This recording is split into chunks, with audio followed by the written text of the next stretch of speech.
Tamam geliyor. Carek adın umxiratın bernama pekan TV kusremes mekin pırskirek evan çeduna ve cara düdüye u gerek em ve mesele hal bikin em carek adın dest bedikin u em carek adın düzün umxiratın bernama pekan TV em berdam cara düdüye u gerek em berdam kin ve kunduzanın Pekane proje belge filma Kürden Anatoli Navin berdam dike materyal u video kuşandın qadiya rejisör dibine de destime de hatta 5 belge filma materyal hene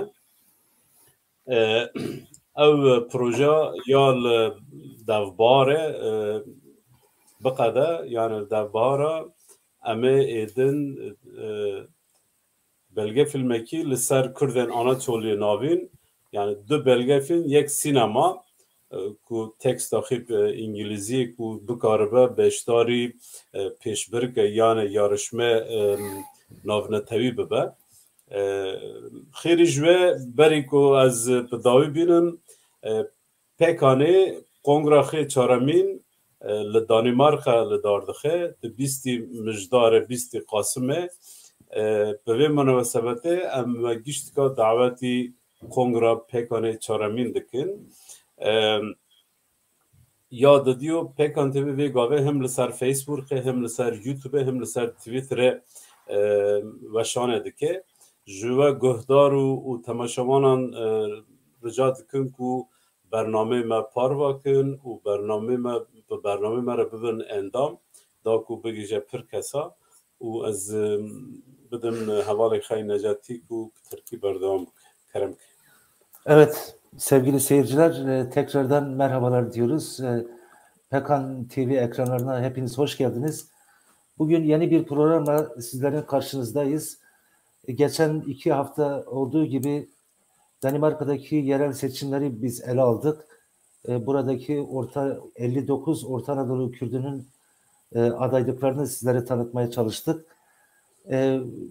Bugün de 8 adayı sizlere tanıtacağız. Salı günü de bu önümüzdeki Salı günü 16 Kasım günü Danimarka'daki yerel seçimler gerçekleşecek. Bu vesileyle böylesine bir program yapıyoruz. Ayrıca burada bir anons da yapalım. Bu önümüzdeki hafta yani Cumartesi günü 20 Kasım'da da PKK Genel Kongresi yapılacak. Bütün Avrupa'daki örgütlerimiz, PKK'ya bağlı örgütler Danimarka'ya gelip genel kongreyi gerçekleştireceğiz.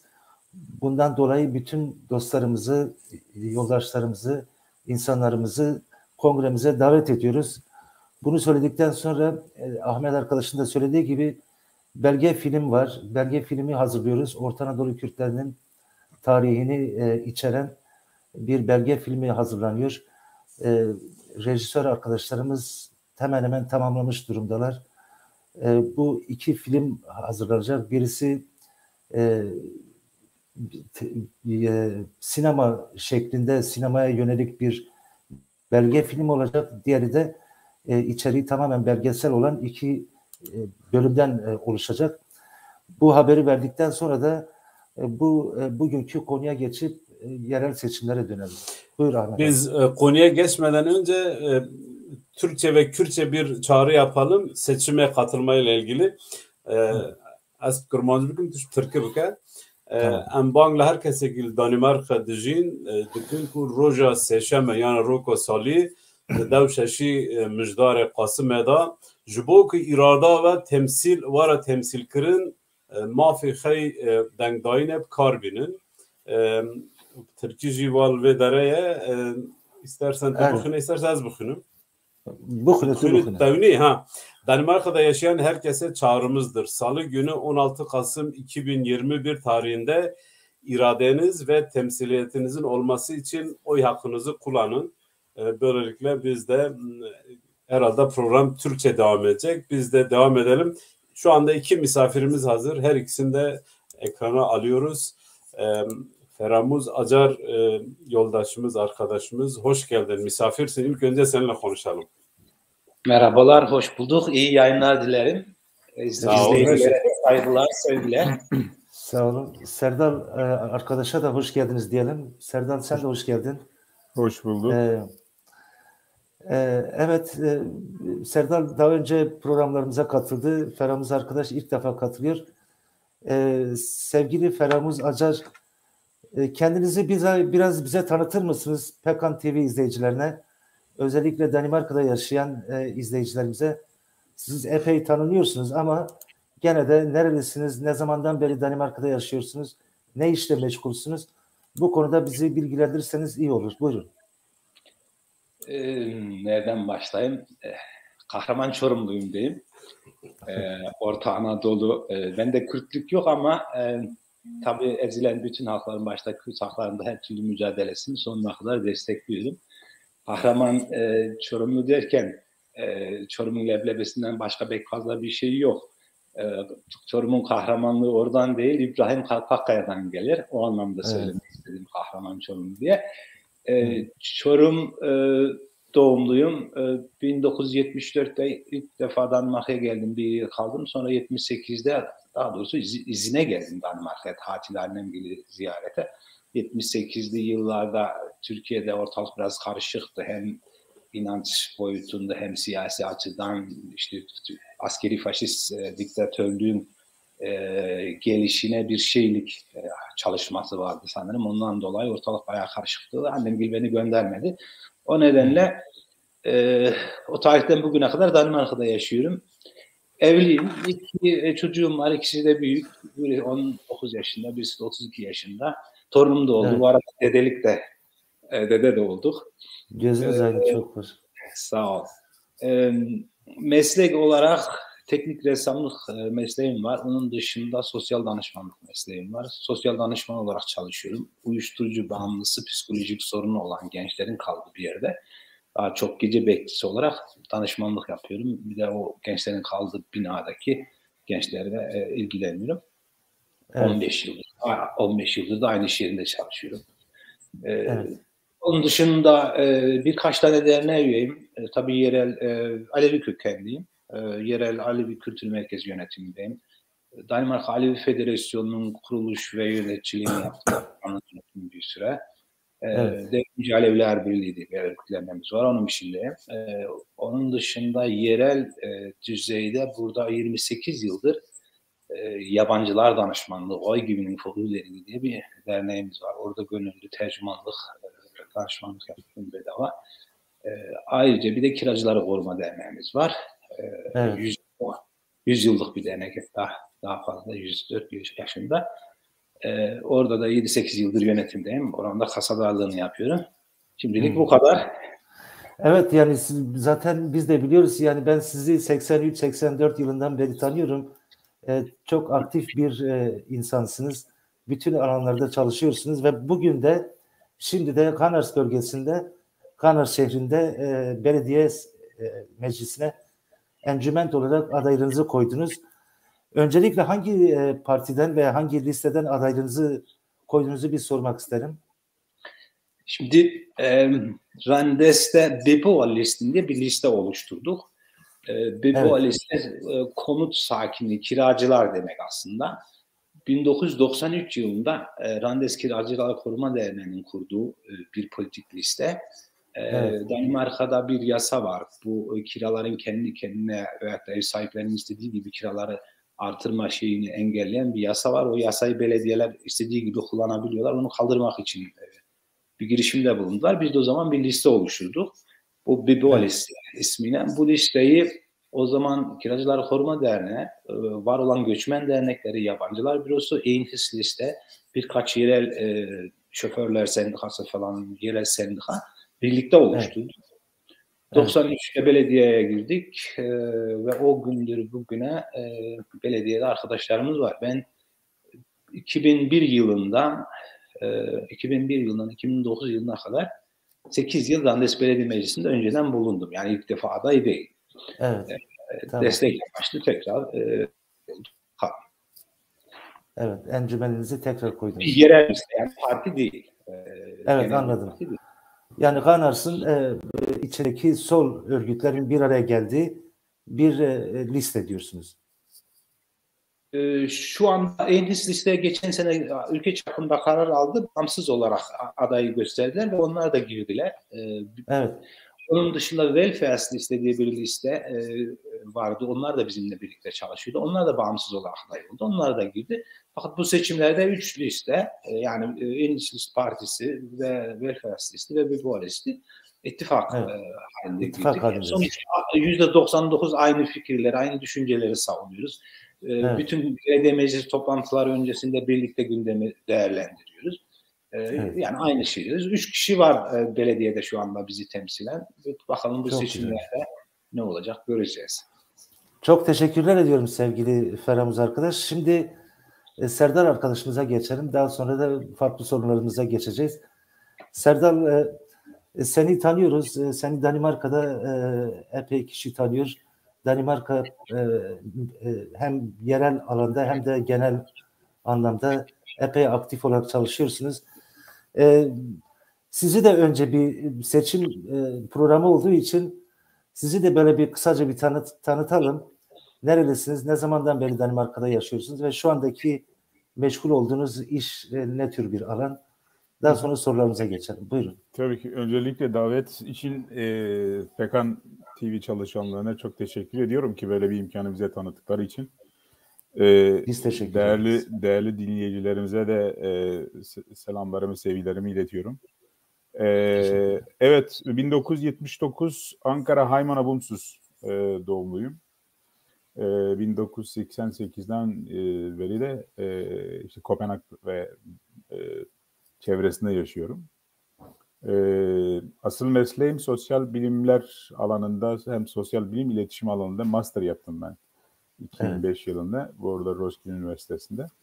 Fakat 2001 yılından beri aktif parti siyaseti içindeyim.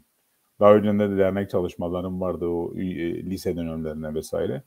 Fakat 2001 belediye seçimlerinden bu yana aktif siyaset içindeyim.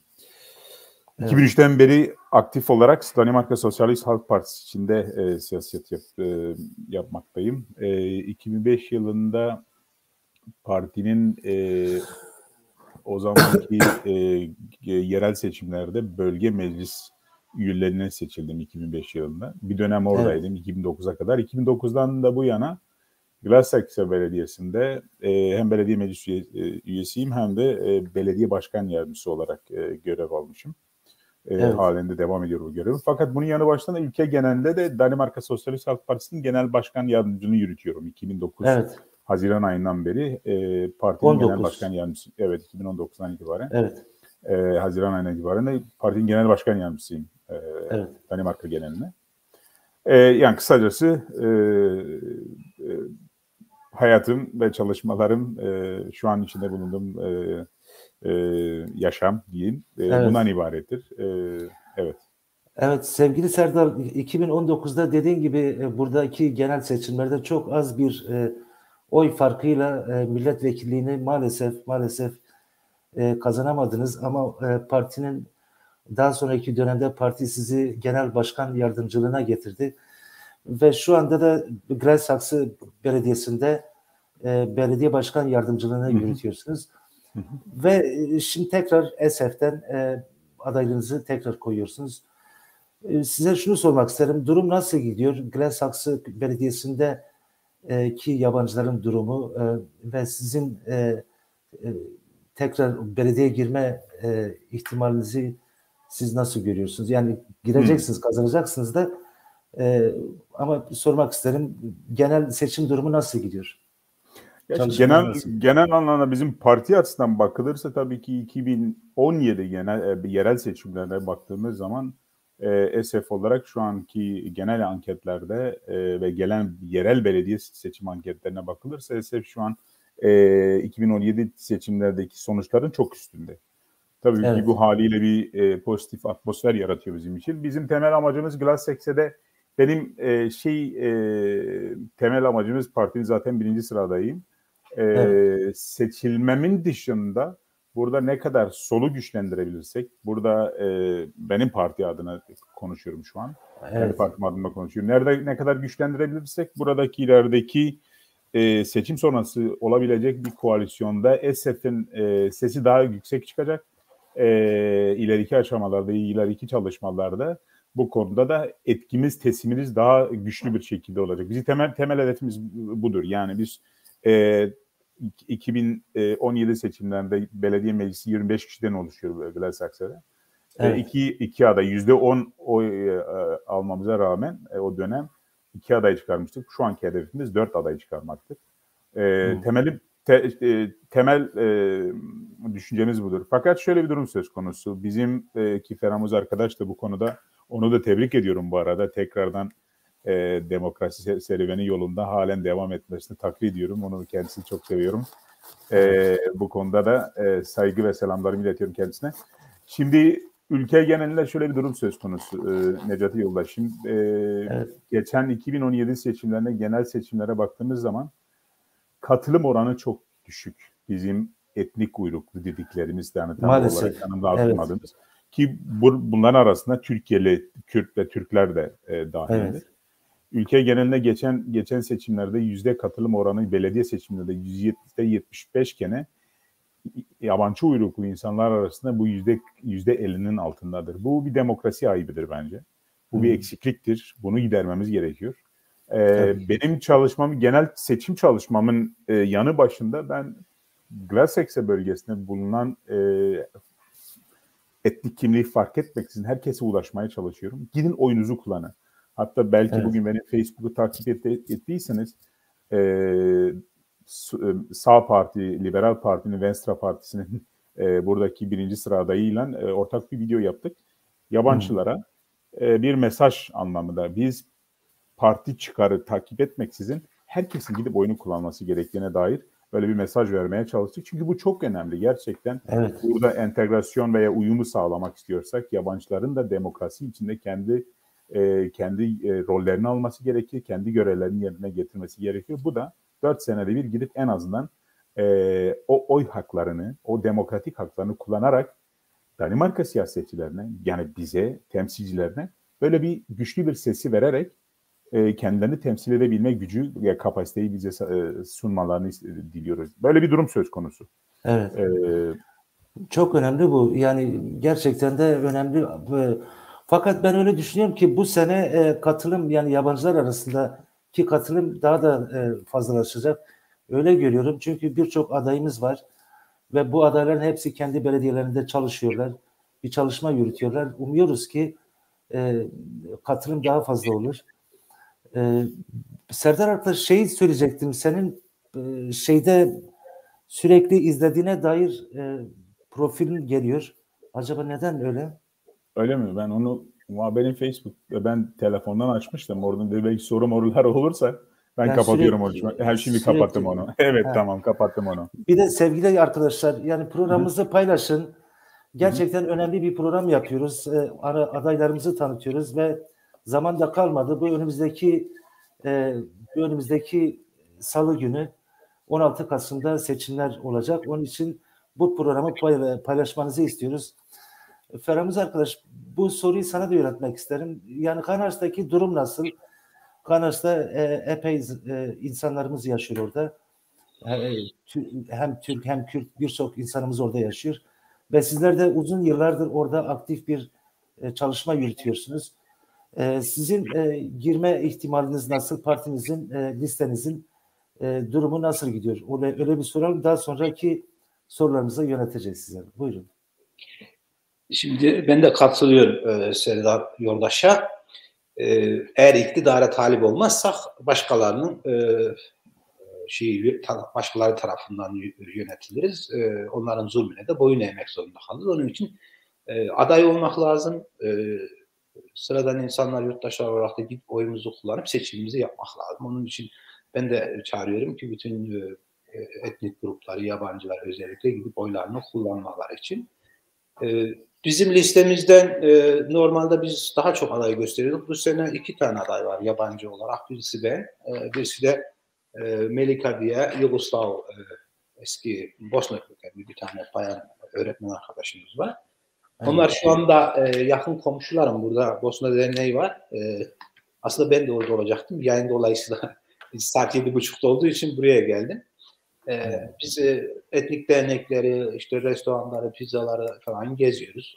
Onun dışında tabii Danimarkalılarla yapılan genel toplantılar, onlara da katılıyoruz.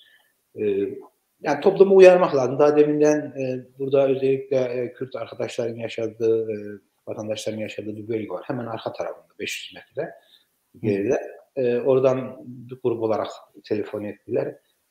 2 çarpımı koyacağız. Danimarkalı bir arkadaş daha var. Viyana olmaktı. Bu Randes'teki belediyede etkin, bu listenin adaylarından birisi, baş adayı. Yoksa sana oy vermek için ne yapacağız falan diye soruyorlar. İlgi var. İlgiyi artırmak lazım. İnsanların oyunu kullanmasını sağlamak lazım. Randes'te biz önceden 3 kişi belediye meclisine tıkmıştık. Yine ama dediğim gibi önceden de belirttiğim gibi 2 liste bizden ayrıldı. Fakat yine ortak hareket ediyoruz. Yani 3 kişimiz garanti, ondan eminiz. Büyük bir ihtimal 1 veya 2 kişi daha tıkmayı düşünüyoruz, gireceği düşünüyoruz belediye. Bu şekilde Randes Belediyesi'nde anahtar konumuna gelme. Yani hangi partinin veya belediye başkanının kim olacağı, hangi siyasetin yürütüleceğini belirleyebilecek bir konumda olacağız. Bana öyle geliyor. Şahsen benim girip girmemem o tamamen kişisel oylara bağlı. Eğer insanlarımız gider kişisel olarak bana oy verirlerse listeyi patlatıp girme şansım var. Önceden 2 defa girdim. Aynı şekilde listeyi yaparak girdim. O şans var ama yani benim girmemden çok listenin yürüttüğü siyasetin, arkadaşların, daha genç insanların girmesi önemli. Onun için ben kendimi biraz geriye çekmeye çalıştım listede ki daha genç, dinamik arkadaşlar var, onlar girsin diye, ama kişisel oy alırsak gireriz. Görevimiz ne yapacağımızı da biliyoruz. Bugüne kadar hiçbir işte çocukların, yaşlıların, gençlerin, sakatların, kiracılara yönelik, yani ezilen halklara yönelik hiçbir siyasete evet demedik. Nerede bir eksiklik, yanlışlık, bir şeylik varsa her zaman onun savunucusu olduk. Hem genel politik anlamda, bütçe anlamda, hem de şahsi olarak kişisel bir sorunu yaşayan olduysa belediye, onlar da kamuoyuna taşımaktan, belediye meclisine taşımaktan hiçbir zaman geri çekilmedik. Halk bizi biliyor. Burada dediğim gibi danışmanlık büromuz var. 40-50 ulustan her pazar günü değişik insanlar geliyor, onlara gönüllü yardım ediyoruz. Bir tane Livçeyen'de bir derneğimiz var. Orada da daha çok hastalık, emeklilik için başvuranlar, iş kazası geçirenler var. Onlara yardım ediyoruz. Yani bizim şeyimiz günlük seçimden seçime yapılan propagandalardan değil, afiş asmaktan, şuradan buradan, oradan fazla oy beklemiyoruz ama bütün 4 yıl boyunca veyahut da devamlı 30 yıldır aşağı yukarı günlük hayatta halka ve dernekler içerisinde gönüllü olarak yaptığımız hizmet karşılığında kitlenin belli bir sayıda bize oy verdiğini biliyoruz. Bugüne kadar verdiler. Bundan sonra da vereceğini biliyoruz. O yönde umutluyuz. Yani 1-2 kişi daha dıkma ve Randes'te dediğim gibi anahtar konuma gelme şansımız var. Bunun çok için önemli. oy kullanması lazım. Oy kullanmadan olmuyor bu. Evet. Oy kullanma dediniz, işte Cihanbeyli'den sevgili Deniz Helin arkadaşımız bir mesaj göndermiş. Diyor ki Cihanbeyli HDP olarak tüm adaylara başarılar diliyoruz. Özellikle Türkiye'li insanları sandığa götürmek çok zor. Çünkü burada aynı sorunları biz de yaşıyoruz. Burada da var bu sorunlar diyor. Çok önemli. Şunu sormak isterim Serdar arkadaş. Sen uzun süredir buradaki seçimleri takip ediyorsun. Hem kendin de birçok kez adaylığını koydun. Ama sanıyorum herhalde ilk kez bu kadar yoğun olarak belediye seçimlerine özellikle Orta Anadolu Kürtleri diyelim önemli bir katılım gösteriyorlar. 59'a yakın aday var Danimarka genelinde. Bu durumu sen nasıl görüyorsun? Nasıl bakıyorsun? Bu çok harika bir durum tabii ki. Bunu gerçekten değerlendirmemiz gerekir. Bunun bu şey anlamına geliyor. Artık buradaki Kürtlerin, Orta Anadolu Kürtlerinin hele artık var olan Danimarka siyaseti içinde kendilerine konum edinmeleridir. Beni ayrıca sevindiren başka bir konu sadece birkaç sol partiden değil, farklı partilerden girmeleri de beni çok sevindiriyor. Çünkü illaki Kürtleri Danimarka'da bir tek parti değil, birçok parti. Çünkü Kürtler bir ulustur. Bu ulusun liberalı da olacak, sosyalisti de olacak, sosyal demokratı da olacak. Çok sevindirici bir durum. O açıdan değerlendirirsek, o açıdan bakarsak çok harika bir gelişme. Senin de dediğin gibi ben ilk kez 2001 yılında girdiğimizde belki 5-10 arkadaştık o dönemler. Aradan 20 sene geçti. Maşallah bugün 50'nin üzerinde aday vardır. Bu arkadaşları takdir etmek gerekir. Çünkü sonuç itibariyle bu arkadaşlar bizden birileri ve bizleri temsil edecekler bir şekilde. Umarım insanlarımız bu arkadaşların bu kutsal yoldaki mücadelelerine sahip çıkar ve gidip iradelerini kullanarak bu arkadaşlarımızı çıktıkları yolda bir şekilde destekler ve güçlendirir yarınki Danimarka siyaseti içinde.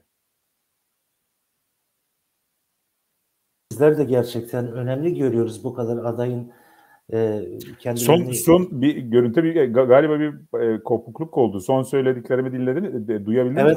Evet. Öyle mi? O zaman ben bir ara duraksadım dedim. Ne biliyorum? Evet. Reji ekranı değiştirdi. Evet. Fakat Türkiye'den de selam gönderen, Orta Anadolu'dan selam gönderen HDP'li arkadaşları da buradan sevgi saygıyla selamlıyor. O yoldaşlarımızın da mücadelesine önde ilerleyerek onlara da sevgi selamlar diliyorum. Evet, sizin Türkiye'de yaşadığınız maalesef durumları biz de burada görüyoruz. Ve bunun üstesine toplum olarak hepimiz bir şekilde herkes kendisinde bir sorumluluk bilmeli, haline getirmeli. Seçim gününde herkes kendi komşusunu, akrabasını tekrar uyarmalı, gerekirse gidip sandığa götürmeli. Yani kendi arabasıyla gidip sandığa götürmeli. Bir şekilde insanlarımızı mobilize etmemiz gerekir. Yani bu seçime giren 59 arkadaşımızı yarı yolda bırakmayalım, yalnız bırakmayalım. Yani illaki gidin Glasex'te Serdar Benli'ye oy kullanın demiyorum ya da Ranes'te Feramuz arkadaşın listesine değil. Gidin demokratik hakkınızı kullanın. Çünkü siz bunu kullandığınız zaman Danimarka toplumu içinde, Danimarka siyaseti içinde de ağırlığınız olacaktır. Demin de programın başında söylediğim gibi geçen belediye seçimlerinde Danimarka'da yaşayan etnik uyruklu insanların seçime katılım oranı %48'di. Genel katılım %75 iken yabancılar arasında %48'di. Hani bu çok vahim bir durum bence. O yüzden herkesin bunu kendisine bir misyon görmesi gerekir.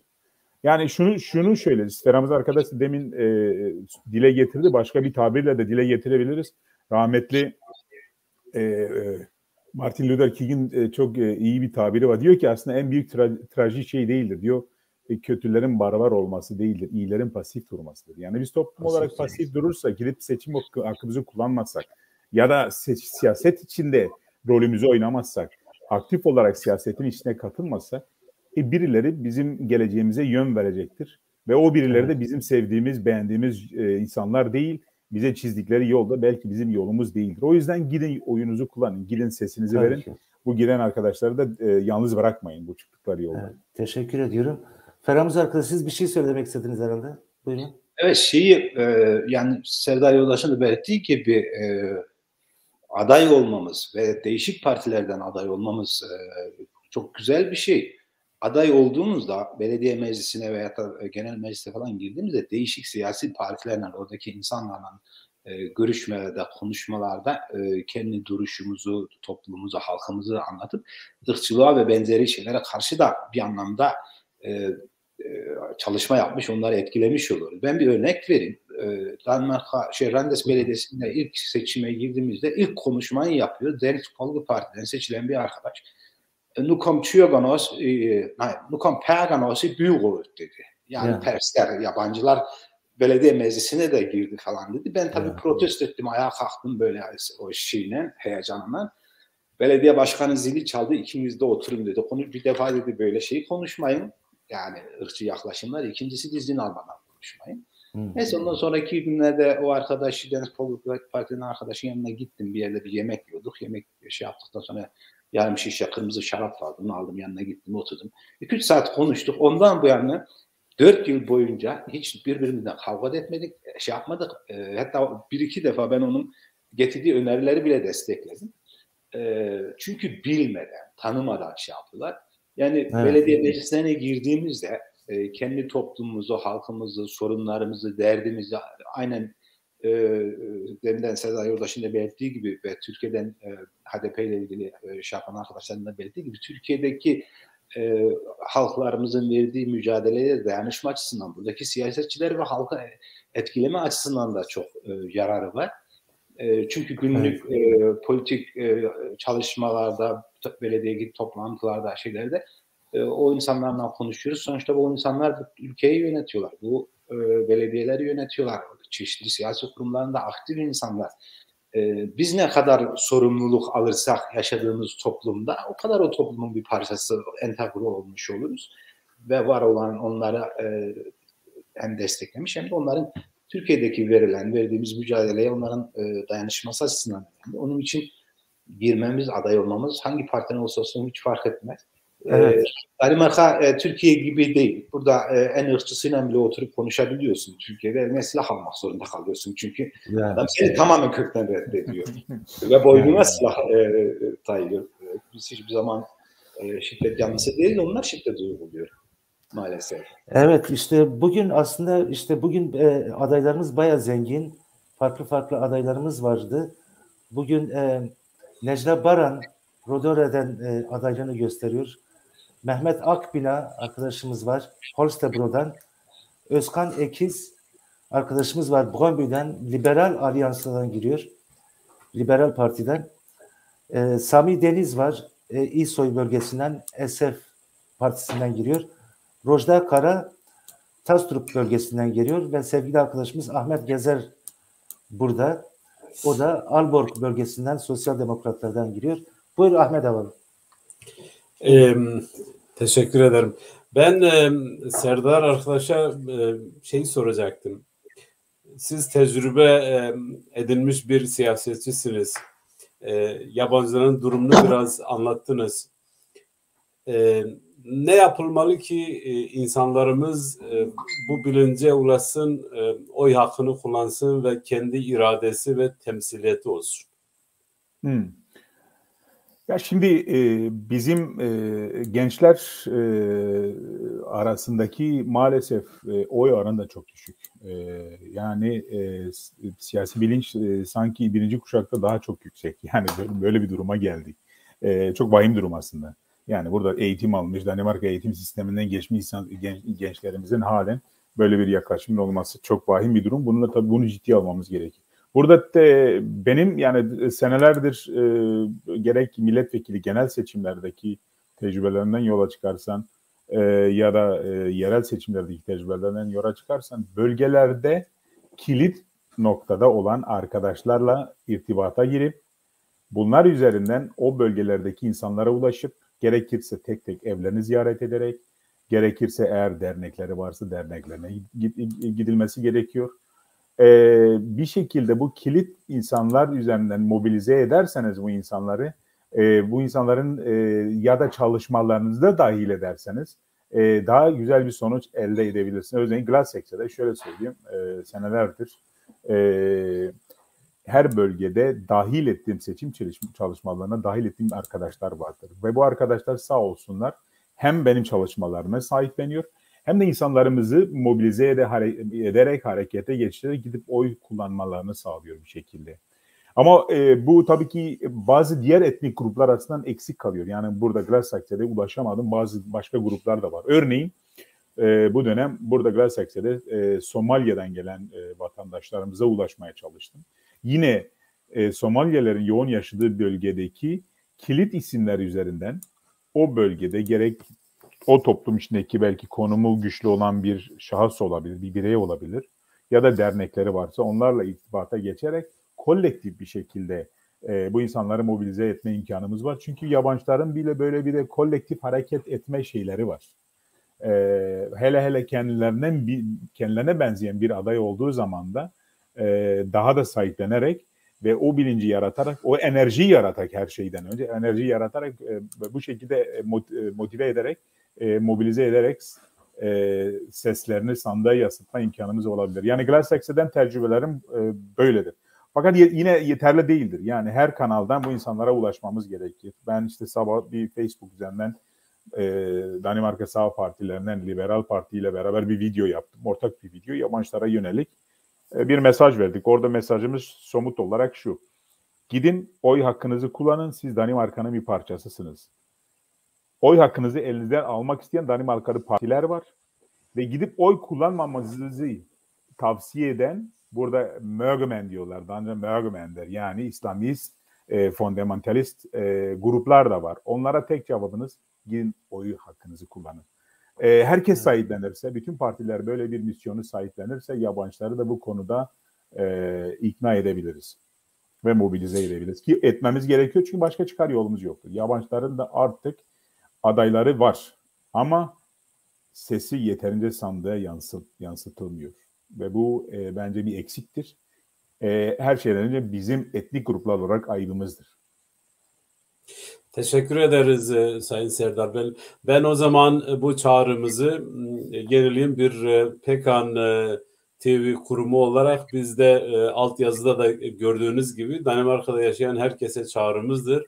Salı günü 16 Kasım 2021 tarihinde iradeniz ve temsiliyetiniz olması için oy hakkınızı kullanın diyoruz. Buradan Necati arkadaşı kısa bir şey. Buyurun Feramuz Yoldaş, buyurun. Kısa bir eklem. Serdar Seral. Buyurun Serdar. Çok kısa. Yani gidin oyunuzu bir partiye vermiyorsanız bile, yani oy pusulanızı çarpı atmadan sandığa koymanız bile bir mesajdır, bir sestir. Yani yine iradeniz orada yansıtılmış oluyor. Evet, bu kadar da.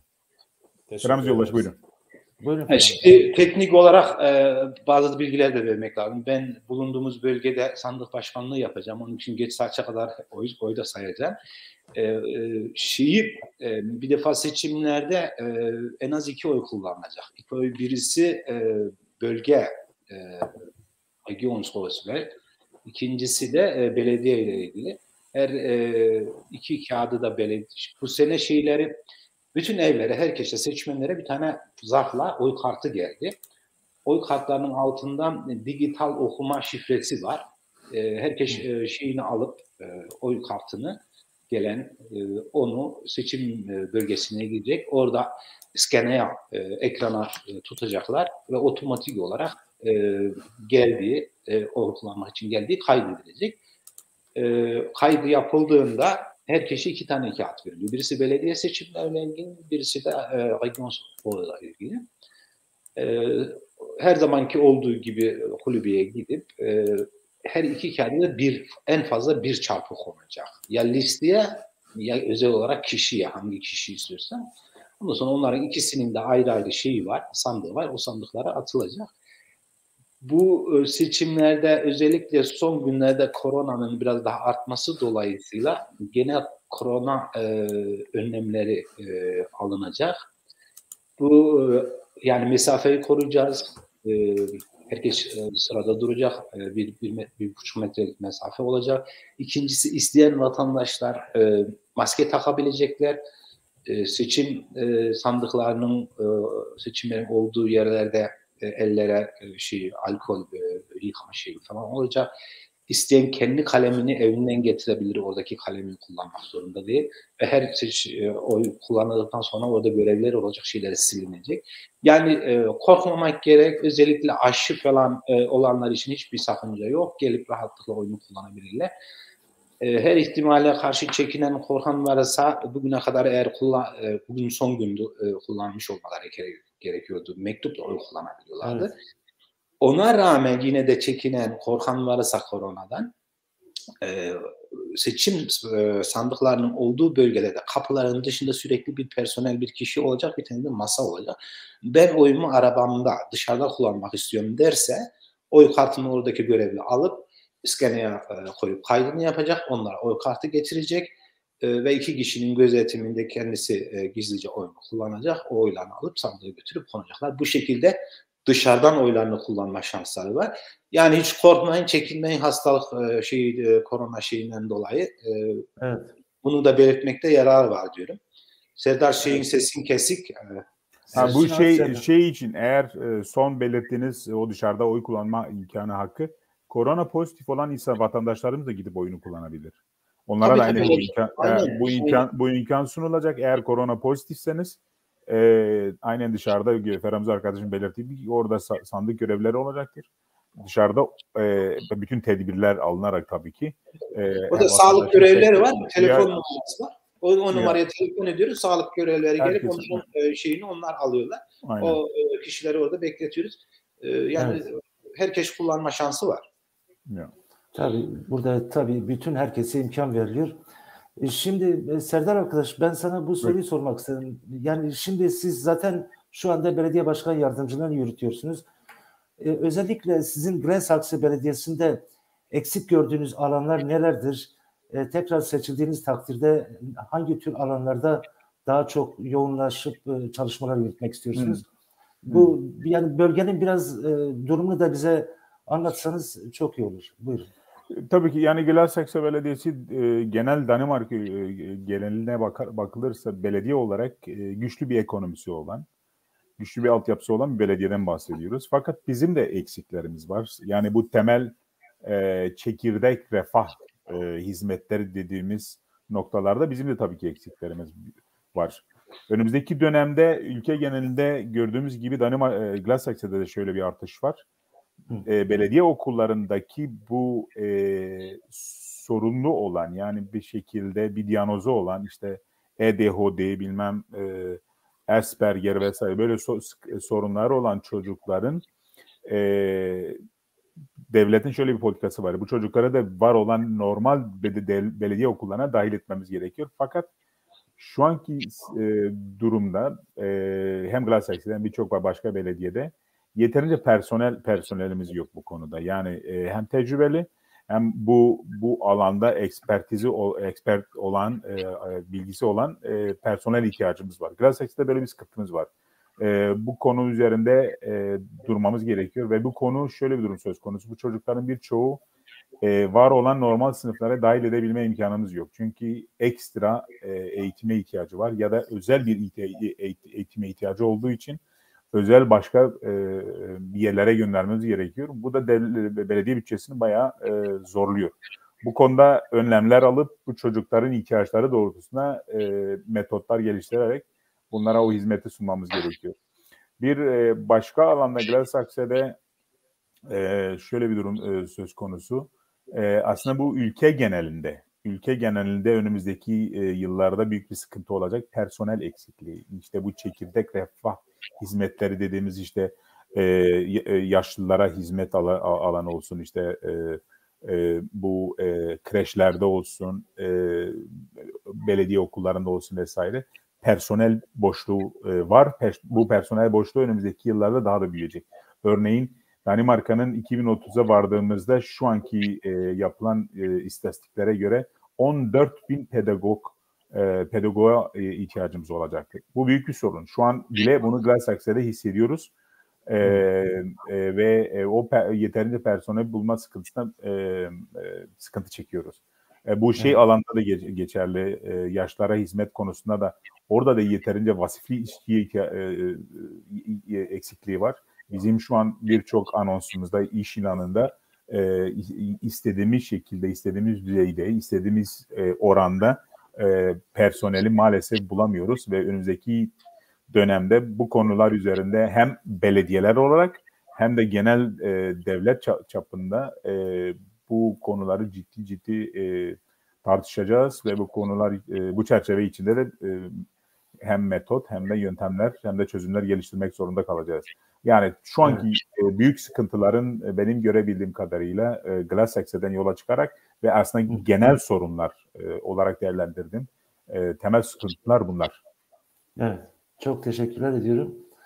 Sevgili Ferhamuz, sizin bu konuda söylemek istediğiniz bir de Kanars'taki durumu anladım. Yani Evet, eksik gördüğünüz alanlar, çalışmak istediğiniz Şimdi alanlar. Serdar'a katılıyorum. Genel bir sorun var. Bu personel yetersizliği sorunu. Yani kamu sektöründe, belediyelerde. Bunun iki nedeni var. Birinci nedeni Danimarkalı evli çiftler fazla çocuk yapmıyor. Yani bir tane bile yapmıyor. 0,98 düzeyine kadar düştü.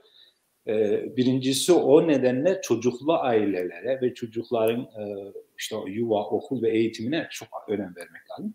İkinci sorunsa kamu sektöründe ücretler düştüğü için, yeteri kadar ücret verilmediği için, özel sektör daha şeyli olduğu için, ücretleri yüksek tuttuğu için kamu sektöründeki çalışabilecek kadroları, insanları özel sektöre çekiyor. Yani iş gücü az olduğundan insanlar belediyede yaşlı birisinin şeyine ilgilenmektense, temizlemek bilmem neyle ilgilenmektense daha cazip öbür tarafta neredeyse 2 katında bir ücretle rahat çalışma şeyi var. Onun için bir yandan çocuklu aileleri falan korurken belediye olarak, ikinci anlamda da bir şekilde yolunu bulup belediyenin vergilerden aldığı belediye bütçesini oluşturduğu o paraları prestij projeler, böyle uçuk kültürel bilmem ne boş şeyler gösteriş projelerine harcamaktansa bu gibi belediyelerin gerçek sorumluluk, görevi, yetkisi alanına düşen işte okullar, yuvalar, yaşların bakımı, sakatların bakımı, onların şeyleri, bu alanda çalınacak personeller ne olacak? Onar kron fazla sayı ücreti verildiğin zaman veya da belli alanlarda en azından ücretleri yüksek tuttuğu zaman, o zaman özel sektöre kayan ücretleri çekebiliriz. Randes'te de birinci sorun bu. İkinci sorun, Randes'in biraz daha özel bir yapısı var. Randes'te en çok tartışılan konulardan birisi. Randes'te eski bir alışveriş merkezi, 14 tane ana yolun gelip bir köprüde birleştiği, Gunno diyorlar. Danimarka'nın en uzun nehri değil. Bizim köyde, bizim oralarda olsa çay deriz. Burada nehir oluyor, büyük oluyor. Birleştiği bir köprüden geçiyor ve trafik sorunu yani. O işte şehrin içinden mi, biraz dışından mı köprü geçsin tartışması var. Özellikle sabah ve akşam saatlerinde, iş çıkış saatlerinde, gidiş saatlerinde trafik biraz yoğun oluyor. O sorun yaşanıyor. Bu da 1 milyar kron tutuyor böyle bir köprüyü. Ne tarafa yaparsan ya. Bunu belediyenin bütçesinden ayırdığın zaman bir yerlerden kısmak zorunda kalırsın sonuçta. Bunun arasında bir seçim yapmak zorunda kalıyoruz. Siyasetçiler de bunu tabii tartışıp düşünüyor. Şimdi köprü yapmadan önce yapılabilecek, özellikle Randes açısından daha çok başka olanaklar da var. Mesela sabah büyük iş yerlerinin açılış saatlerini birer saat değiştirebilirsin. 1 saat öne alırsın, öbürünü 1 saat sonra alırsın. Trafiği o zaman 2-3 saate yararsın. Sıkışık olan bazı bölgeler var. O bölgeleri biraz genişletirsin, yolları falan. Flaskehälslikleri, yani şişe boğaz, tıkanma olan yerleri şey yaparsın. Bütün belediye otobüslerini bedava yaparsın. Yani insanlar özel arabasının gideceğine, şeyine gider. Elektrikli bisiklet sayısını mesela bütün belediye çalışan personellere bisikleti kullandıkları sürece bedava elektrikli bisiklet verirsin. Randes biraz yokuşlu olduğu için diyorum elektrikli bisiklet. Başka yerde arazi düzülse normal bisiklet de olur. Bu gibi çeşitli önlemlerle en azından böyle bir 1 milyar kron bir köprüye harcamayı bugün değil 10 sene bir süreye şey yapıp bunun için bütçe ayırıp belediyenin diğer hizmetlerini zora sokmadan ilerideki bir dönemde yapılabilir. Evet. Olsa daha halk oyuna sunmak lazım. Yani genel sorunlar bunlar. Tabii daha başka ufak tefek sorunlar var ama çok yerele girdiği için burada her belediyenin şeyini yapmaya evet. Evet, yani tabii siz sosyalist bir görüşe sahip olduğunuz için bu trafikteki taşıma araçlarının tabii ki bedava olmasını istiyorsunuz. Bu da tabii çok normal. O bence de olması gerekiyor. Ama maalesef kapitalist bir sistemde yaşıyoruz. Her şey para, her şey parayla götürüp getirmek istiyorlar. Belediye meclisindeyken Hollanda'da Fındıklı diye bir şey var. Ben tercümesini okuyorum. Bir şehir vardı. Onlar şehrin iç şeyini merkezindeki trafiğe kapatmışlardı merkezini ve bütün şeyleri belediye hem şehre gelen otobüsleri, trenleri bedava yapmışlar. Hem şehir içi otobüslerini bedava yapmışlar. Onu gidip o yerinde izleyip diye şey yaptık. Orada izledik, yetkililerle görüştük. Dükkan olan iş yeri sahipleri, hani bir anlamda küçük esnaf patronları falan önceden karşı çıkmışlar. Hatta miting, yürüyüş yapmışlar, belediye meclisinde bağırıp çağırmışlar. Fakat belediye, o zaman oranın belediyesi de biraz solcu böyle. O bu şeyi kararı yürürlüğe koyup geçirip uygulamaya yaptıktan sonra o kadar memnun kalmışlar ki şimdi satışları 2 katına çıkmış. Başka şehirlerden insanlar bedava otobüse, trene atlayıp geliyor. O şehirde, çarşının merkezinde yollarda kahveler, fincanlar, asfaltlar falan kapalı. Ve şehrin ana merkezinin ples dedikleri, Royhus Ples veya bu gibi pleslerin altına yapmışlar. Park yeri yapmışlar, ücretli park. Fakat direkt otobandan şehrin ana merkezinin altına parka giriyorsun. Gerçi pahalı, saatte 50 kron. Fakat öyle. İstersen arabanla da girebiliyorsun. Ama istersen arabanı şehrin dışında veyahut da evde bırakıp bedava otobüse binip gelebiliyorsun. Ve şehrin her tarafında bedava bisikletler var. Kimlik kartını tutuyorsun. O bisiklet senin üzerine kaydoluyor. İstediğin bir yerde de onu bırakıyorsun. Kaydı otomatikman siliniyor. Olmayacak diye bir şey yok. Tabii yani mümkündür. Yani istenirse birçok imkanlar açılıyor. Yani kapitalistler de biraz varlıklı insanlar da sonuçta bunu görünce yararlı olduğunu onu kabul etmişler, uygulamaya koymuşlar. Evet, doğru, haklısınız. Olabilir, yerel düzeyde. Şimdi biz diğer adaylarımızı da bekliyoruz. Bilmiyorum, tabii ki yoğun bir çalışma içerisindeler. Bazılarının belki toplantısı vardır. Mahmut Erdem zaten program öncesi aradı, gelemeyeceğini söyledi. Ben dedi aileleri dolaşıyorum. Tek tek ailelerine gidiyor. Biz diğer adayları bekliyoruz. Şeyden tanıyorum. 1970'lerin başında Danimarka'da ilk defa Göçmen İşçi Dernekleri Federasyonu'nu kurmuştuk. Evet. İnvandrarforeningen Sammenslutning. Bu Yunanlı göçmenler, Yugoslav, Pakistanlı ve Türkiye'li göçmen işçiler, her bir ülkeleri bazında yerel göçmen dernekleri vardı. Biz Türkiye'lilerin, Kürtlerin falan 30'a yakın derneği vardı. Bunlar hepsini birleştirip insanı kurmuştu. Uzun yıllardır Mahmut Erdem çok değerli bir arkadaştır. Uzun yıllardır bu halka topluma hizmet etmiş birisidir. Evinde de çok yattım. Sanırım bütün Konyalılar onun evinde kalmıştır ilk geldiklerinde. Evet. Öyleydi. Öyleydi. Katı sayıyor, hoş olurdu. Maalesef katılamayacağını söyledi. Şimdi bir başka soruya geçecek olursam, Osman Cengiz arkadaş da burada sormuş. Diyor ki Serdar Haval Belediye ESEF'in vereceği hizmetin öbür diğer partilerden farkı ne? Böylesi bir soru var. İzleyiciler soruları yönetebilirler. Biz de adaylarımıza soralım. Tabii ki. Ya temel olarak eşitlikçi, çevreci bir yaklaşımı olan bir partiyiz.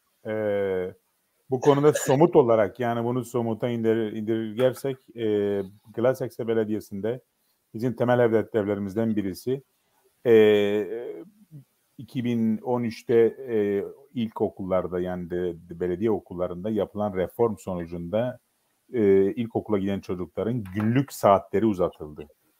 Bizim de yaklaşımımız şöyledir. Biz o günlük saatleri kısıtlayarak bazı derslerde, hele başlangıç sınıflarında, yani 0'la 5. sınıfa kadar o bazı derslerde matematik, Danimarkaca dersi vesaire bu derslerde 2 öğretmenin, ya bir pedagog ya da bir öğretmenin ya da 2 öğretmenin olması bu kaliteyi daha da artırır.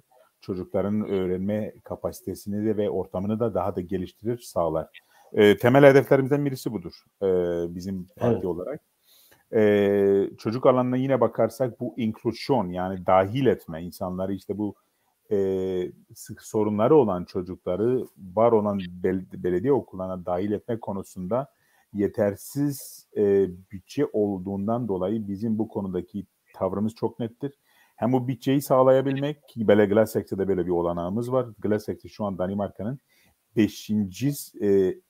en az vergi verilen 5. belediyesi. Yani bizim vergi konusunda vergiyi biraz da yükselterek bu çekirdek refah hizmetleri dediğimiz konular noktasında daha iyi hizmet götürebiliriz. Yani bu çocuklar alanında olabilir.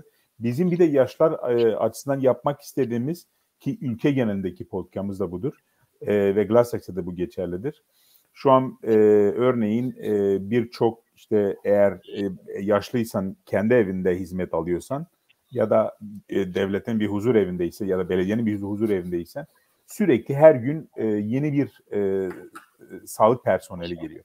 Bizim bu şeyden kaynaklı. Çünkü hem örgütlenme, yani o iş ortamının örgütlenmesinden kaynaklı, hem de yetersiz personelin olmasıdır.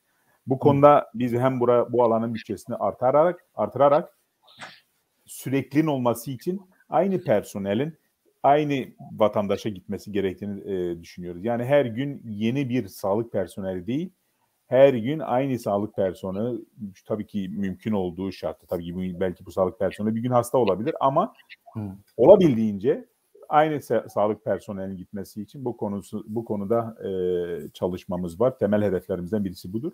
Bir de bu iklim, doğa konusunda bizim Glassex'e Belediyesi, belki bizi dinleyen arkadaşların hepsi bilmiyordur. Değerli seyircilerimiz belki hepsi bilmiyordur. Glassex'e başkent Kopenhag'ın hemen sınır belediyesidir. Bu konuda bizim Feramuz arkadaşların Hannes'te yaşadığı trafik sorunu bizim onların dobludur. Yani şu anlamda bizim Glassex'den 2 tane şey geçiyor. Devlet yolu geçiyor. Yani motorway geçiyor. Bu trafik gürültüsü, tabii ki trafik gürültüsü konusunda büyük sorunlar yaratıyor. Ve bizim temel hedeflerimizden birisi, biz bu gürültünün önüne geçebilmemiz için hem devleti bu konuda ikna ederek, bu motorwayların birçoğunu belki üstünü kapatarak ya da şeyler yaparak, beyan, Türkçesi ben tam olarak biliyorum. Duvar çekmek, duvar örmek, yani duvarları örmek. Ses duvarı. Ses duvarları örmek. Onun yanı başında kamu ulaşımı güçlendirmek. Yani bizim mesela belediyede çok yakın bir dönemde tramvay geçecek burada. Ama belediyenin her köşesinde bu tramvaya ulaşabilmesi için insanların kamu ulaşına ihtiyacı vardır. Bu hem bisiklet yollarını geliştirmek, yeniden bisiklet yollarını hem onarmak, hem de yeni bisiklet yollarını inşa etmektir. Hem de yeni kamu otobüslerini sağlamaktır. Bu konuda bu araba trafiğini de düşürür. Çünkü yaşadığımız bölge maalesef trafik gürültüsünün çok yoğun olduğu bir bölge. Bir trafik gürültüsü senede Danimarka'da yapılan istatistiklere göre senede 300'ün üzerinde insan trafik gürültüsünden ölüyor.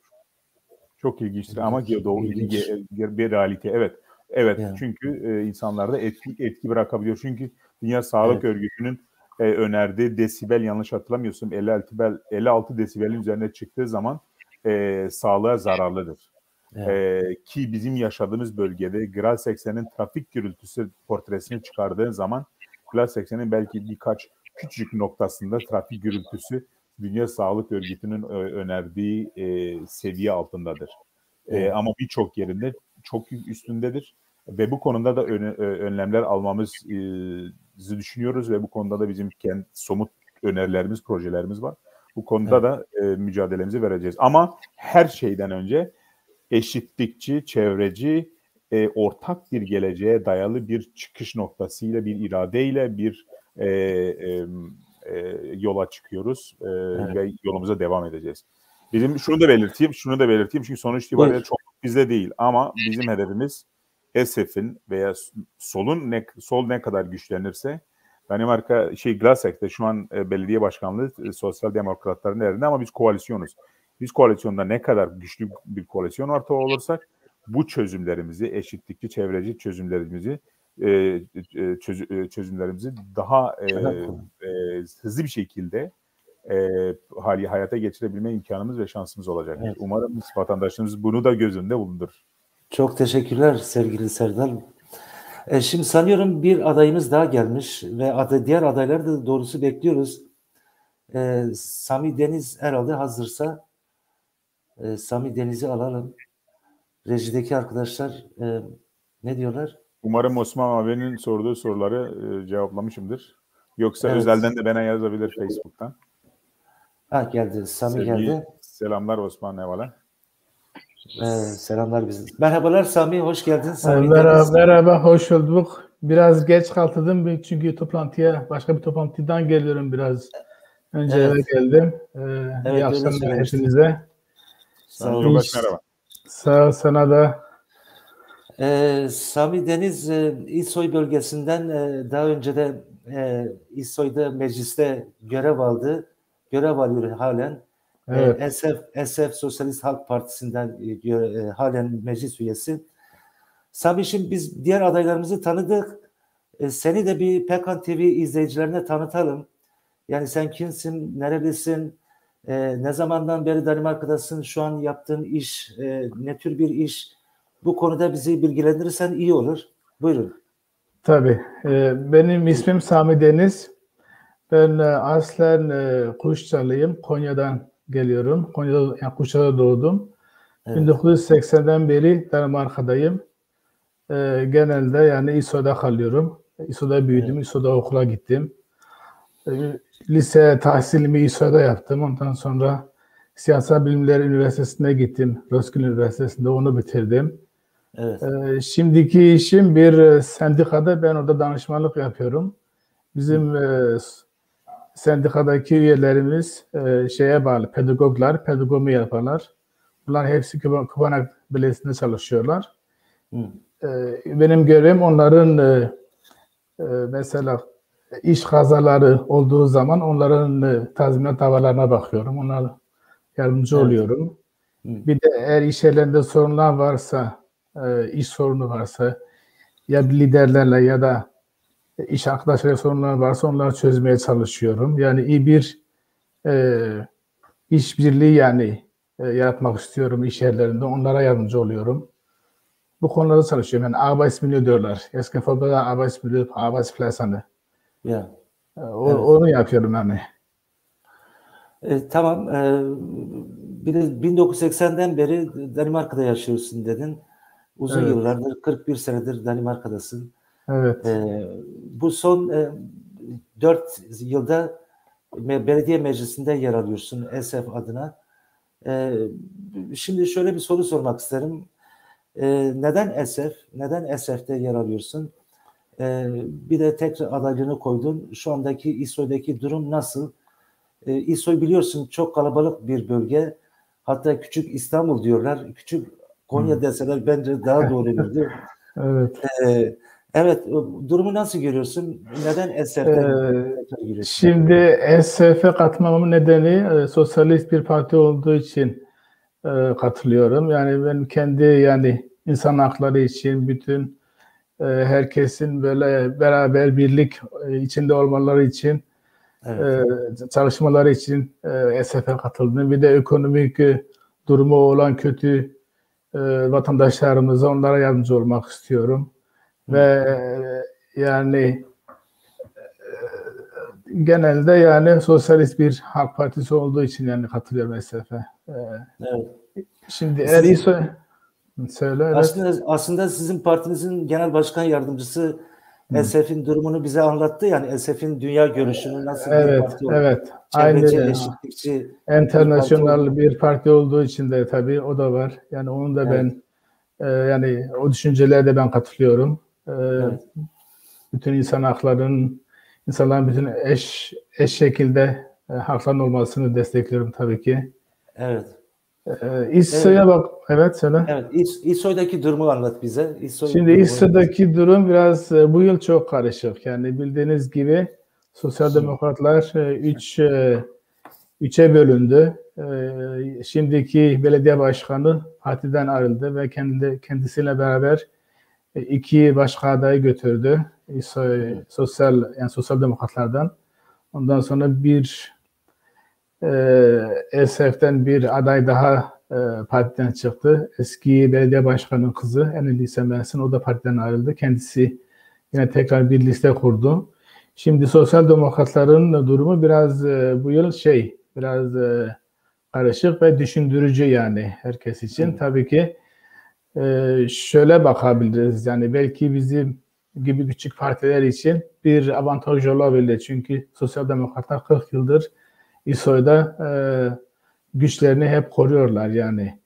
istediklerini yapıyorlar. Yani bizim gibi küçük partilere fazla bir söz hakkı falan verilmiyor yani. Eğer istediğimiz gibi mesela politikamızı yürütemiyoruz İSO'da. Ama bu seçimde değişebilir. Yani eğer biz daha güçlenebilirsek, küçük partiler daha güçlenebilirse, sosyal demokratın gücü biraz daha düşerse o zaman bizimle beraber çalışmaları gerekiyor yani. Şimdi durum böyle biraz. Sizin şu anda İSO'da SF adına kaç encümentiniz var? Bir tek sen misin yoksa? Biz 2 kişiyiz. 2 kişisiniz. Evet, normalde yani her seçimlerde ya 2 kişi ya 3 encümen seçiliyor. Bu değişiyor biraz. Her 4 yılda. Çok teşekkürler Sami. Şimdi bir başka soruya geçelim. Biz bu son iki hafta, geçen 2 hafta adaylarla özellikle bu entegrasyon ve asimilasyon üzerine epey tartışmalar yaptık. Ben bu konuda sizlerin de görüşlerinizi almak isterim. Yani bütün partilerin programlarına baktığımızda hepsi entegrasyonun önemli olduğunu, insanların, yabancıların topluma entegre olmasını hep bütün partiler programlarına koymuşlar. Fakat bu programlar gerçekten gerçek bir entegrasyonu mu, yoksa entegrasyon adı altında gizli asimilasyon politikaları var mı diye sormak isterim. Feramuz arkadaştan başlayalım. Daha sonra diğer adaylarımıza geçelim. Buyurun Feramuz abi. Şimdi entegrasyon deyince bir sürü şeyler anlaşılıyor da özellikle yeni gelen göçmenler, bunlar mülteciler olabilir. Bunların topluma uyum sağlaması, belli bir yer edinmesi doğal olarak belli bir zaman alır. Çünkü ülkelerinden yeni gelmişler, kimisi savaş bölgesinden geliyor, ailesini birleştirememiş, bir sürü dert sorun, kimilerinde ciddi hastalık sorunları var. Bunun Danimarka'da özellikle sağ kesim, Dansk Parti falan genellikle bunlara bakarak bütün yabancıları ölçüsünü oradan alarak politika üretmeye çalışıyorlar. Bu yanlış bir yaklaşım. Entegrasyonu için en önemli olan şey insanların, yabancıların bir dil eğitimine gitmesi, dil eğitimini alması, Danimarkaca öğrenmesi. İkincisi de herhangi bir alanda, mümkünse önceki meslekleri veyahut da bilgi becerileri veyahut da istedikleri bir alanda bir meslek eğitimi alması. Bu ikisini aldığı sürece, yani az buçuk Danimarkacayı biliyorsa, öğrenirse, kurslara giderse, okula giderse ve herhangi bir meslekte. Çünkü eskisi gibi kazma kürekli makine başında işler fazla kalmadı. Ya sosyal alanda insanlarla ilgili şeyler veyahut da ciddi teknolojik bilgisayar bilmem ne üzerinden şeyler, meslekleri, işler daha çok. Onun için herhangi bir meslekte eğitim alması lazım. Bunu ikisini aldıktan sonra hem kendilerine, ailesine yardımcı olur insan, daha yüksek bir ücret alır, daha iyi bir iş alır. Hem de topluma faydalı olur ve Danimarkalıların başkalarının gözünde de böyle topluma yük olmuş, şeyden kurtulunur. Evet. Bu en önemli şey budur. Ne diyeyim, topluma uyum sağlama. Değişik partilerin değişik şeyleri var, öneriler var. Geçen Danimarka Folk Partisi'nden birisi şey önermişti. İşte bu ilticacılar, flüktümler yok sokakları, yok tuvaletleri bilmem ne temizlesin. Böyle saçmalık, insana saygısı olmayan yaklaşımları biz tabii doğru bulmayız. Çünkü o insanları biliyoruz, mültecilerin hangi şartlarda gelip şey yaptıklarını. Çoğu insanda aslında o mülteciler içinde bile ciddi eğitimi olan, çok becerikli insanların olduğunu da biliyoruz. Çünkü sonradan yoksul halklar zaten ülkesini terk edip başka ülkelere kolay kolay gelmesi bile zor. Yani mülteci olarak çıkanların bile örneğini İran'dan verebiliriz. İran'da işte devrim olduktan sonra, bu İslami devrim olduktan sonra ilk çıkanlar, yurt dışına göçmenler hepsi yüksek, orta sınıftan yüksek dereceli eğitim almış, meslek sahibi olan insanlar. Onun için yani ırkçı bir gözlük takmamak lazım özellikle Danimarkalılara seslenmek gerekir bu konuda. Ve kendi açımızdan şey yaptığımızda tabii kendi dilimizi, kültürümüzü, inanç ve hatta başka şeyleri kendi toplumumuz içerisinde kapalı bir şeyde yaşatırız. Bunda bir engel de yok zaten. Fakat mümkün olduğu kadar da Danimarka kurum kuruluşlarıyla, komşularla, çevrelerle, siyasi gruplarla ve Danimarka'da yapılan çeşitli sosyal kültürel etkinliklerine hem grup olarak hem kişi olarak katılıp varlığımızı gösterip ve toplumsal yaşama katılmamız lazım. İçine kapalı bir toplum olmamamız lazım. İçine kapalı olduğumuz sürece her içine kapalı olan toplum eninde sonunda çürür. Kendi kendini yer bitirir. Açık olmamız lazım. Ben ağırlıkla belediyeler açısından bakarsa ciddi bir şekilde insanların, yabancıların dil öğrenmesi için yardımcı olunursa ve meslek edinmeleri için kurslara gönderilirse ve deneme işlerine, çeşitli pratik yerlere gönderilirse bu şekilde kısa bir süre içerisinde topluma yararlı hale gelip toplumda tartışılan, yapılan, sorun olarak görülen bir kesim olmaktan çıkarıp gerçekten yararlı olduğunu gösterip kanıtlayabilirler. Birçok etnik kökenli insanların Danimarka'da çok önemli işlerde görev aldığını biliyoruz. Özellikle son dönemlerde sağlık sektöründe, hastanelerde görüyorum. Genç burada eğitim almış doktorlarımız falan var. Çok sevindirici ve insanlar da görüyor, Danimarkalılar da görüyor. Biz bazen ırkçılığı kendimiz yapıyoruz. Bazen fazla içimize kapanıyoruz. Bazen fazla Türkiye veyahut da başka bölgedeki sorunlar tabii doğal olarak etkilendiğimiz için burada gündeme taşıyoruz ama çalıştığımız sürece, ülkenin dilini konuştuğumuz sürece, insanlarla iyi ilişkiler kurduğumuz sürece uyum açısından hiçbir sorun olmaz diye düşünüyorum. Evet. Ahmet Yoldaş, sesin kapalı, konuşuyorum da. O zaman sesim şimdi geliyor herhalde. Aynen. Evet, tamam. Teşekkür ederiz Feremuz Yoldaş. Aslında biraz da asimilasyona değinecektin ama oraya geçtin ama ben orayı Serdar arkadaşa sorayım. Çünkü böyle bir şey var. Asimilasyonla entegrasyon arasında çok keskin bir çizgi var. Bundan dolayı ben şahsen öyle düşünenlerden bir tanesiyim. Şu anda Danimarka'da yaşadığımız toplum içerisinde böyle bıçak sırtı gidiyor. Yani bizden sonraki nesiller kendi dillerini, kendi kültürlerini yaşayamıyorlar, öğrenmiyorlar. Danimarka anayasasında ana dil eğitimi var. Fakat hiçbir belediye, hükümet de dahil bu işe yanaşmıyor. Çünkü diyor, sonuçta konuştuğun zaman yani ben de Sosyal Demokrat Parti'ye üyeyim. Ben burada tartışıyorum. Diyor ki "Die Costa Penge" diyor. Şimdi evet, yabancılar da bunu talep etmiyor. Ama nasıl bir şey olmalı ki bu ana dil eğitimi olsun?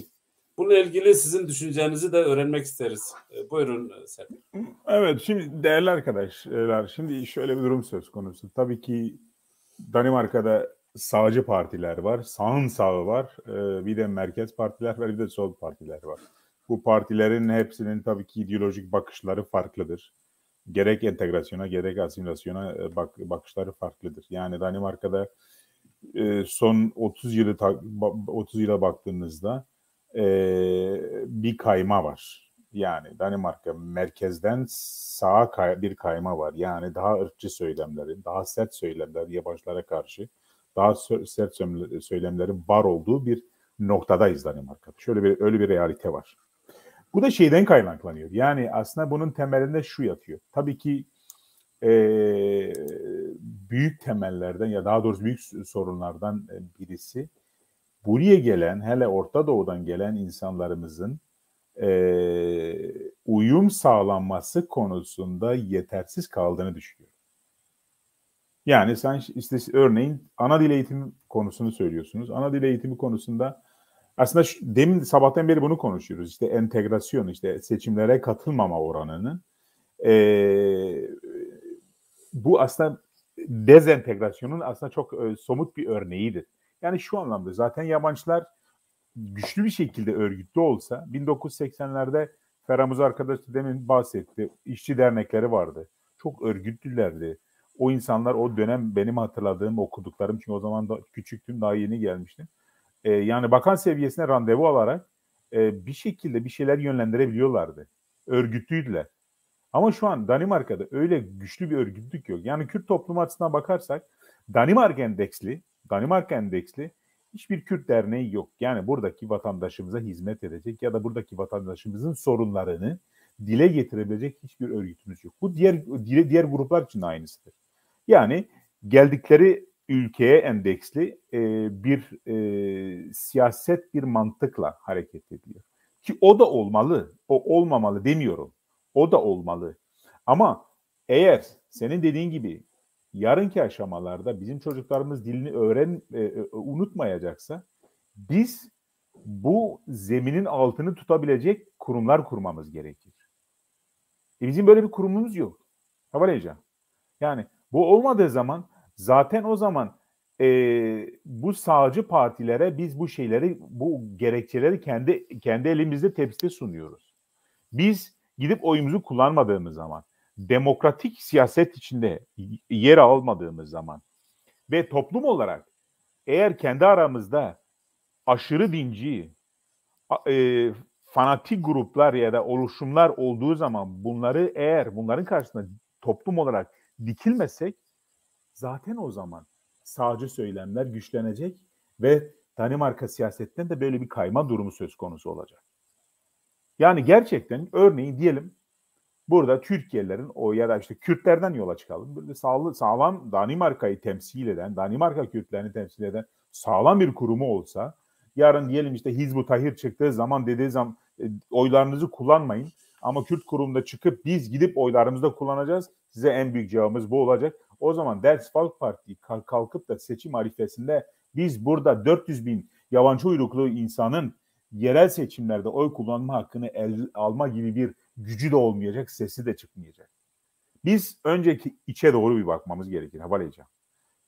Yani senelerdir tabii ki devlet politikalarında temel yanlışlar olduğu dönemde, yani 80'lerden tutarak bugüne geldiğimizde buraya gelen yabancıların entegre uyum sağlamasında bir sıkıntılar yaşandı. Örneğin ben kendi ailemden yola çıkayım. 1988'de annem buraya geldiğinde 32 yaşında gencecik bir bayandı. Orta Anadolu'dan geldi. O zaman geldiğinde anneme hiçbir devlet kurumu ya da şart koşturmadı. Meyrem sen gidip önce bu dili öğren.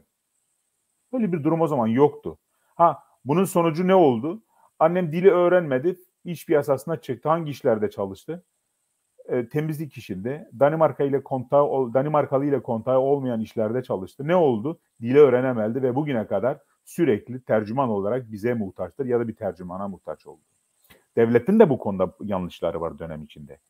Ama biz bence yabancı uyruklu insanlar olarak önce kendi muhasebemizi yapmamız gerekir. Yani önce kendimizden yola çıkarak devlet bizim için değil, biz devlet için, yaşadığımız toplum için ne yapabiliriz diye düşünmeliyiz bence.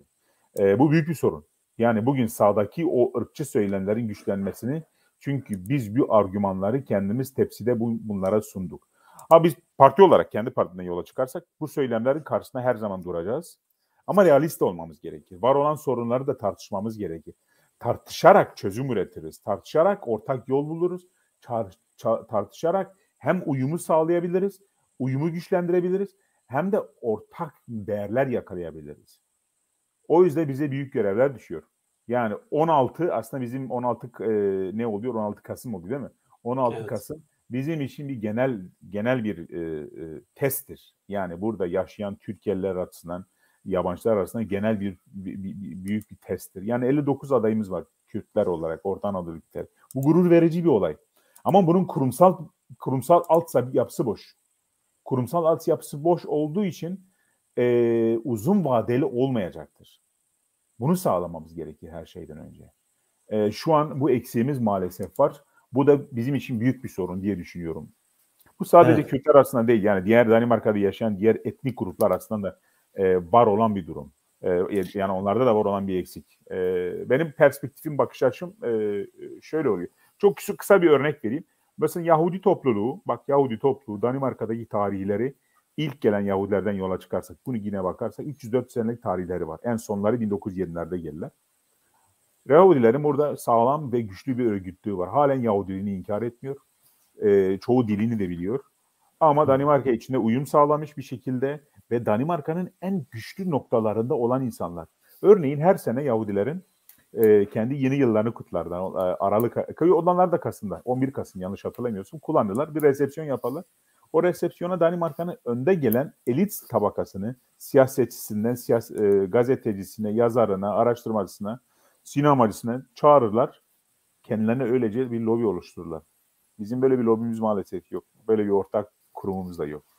Evet. Spas. Teşekkürler sevgili Serdar. Şimdi sanıyorum bir adayımız daha geldi. Özkan Ekiz geldi. Özkan'ı da alalım. Daha sonra Sami'ye aynı soruyu soralım.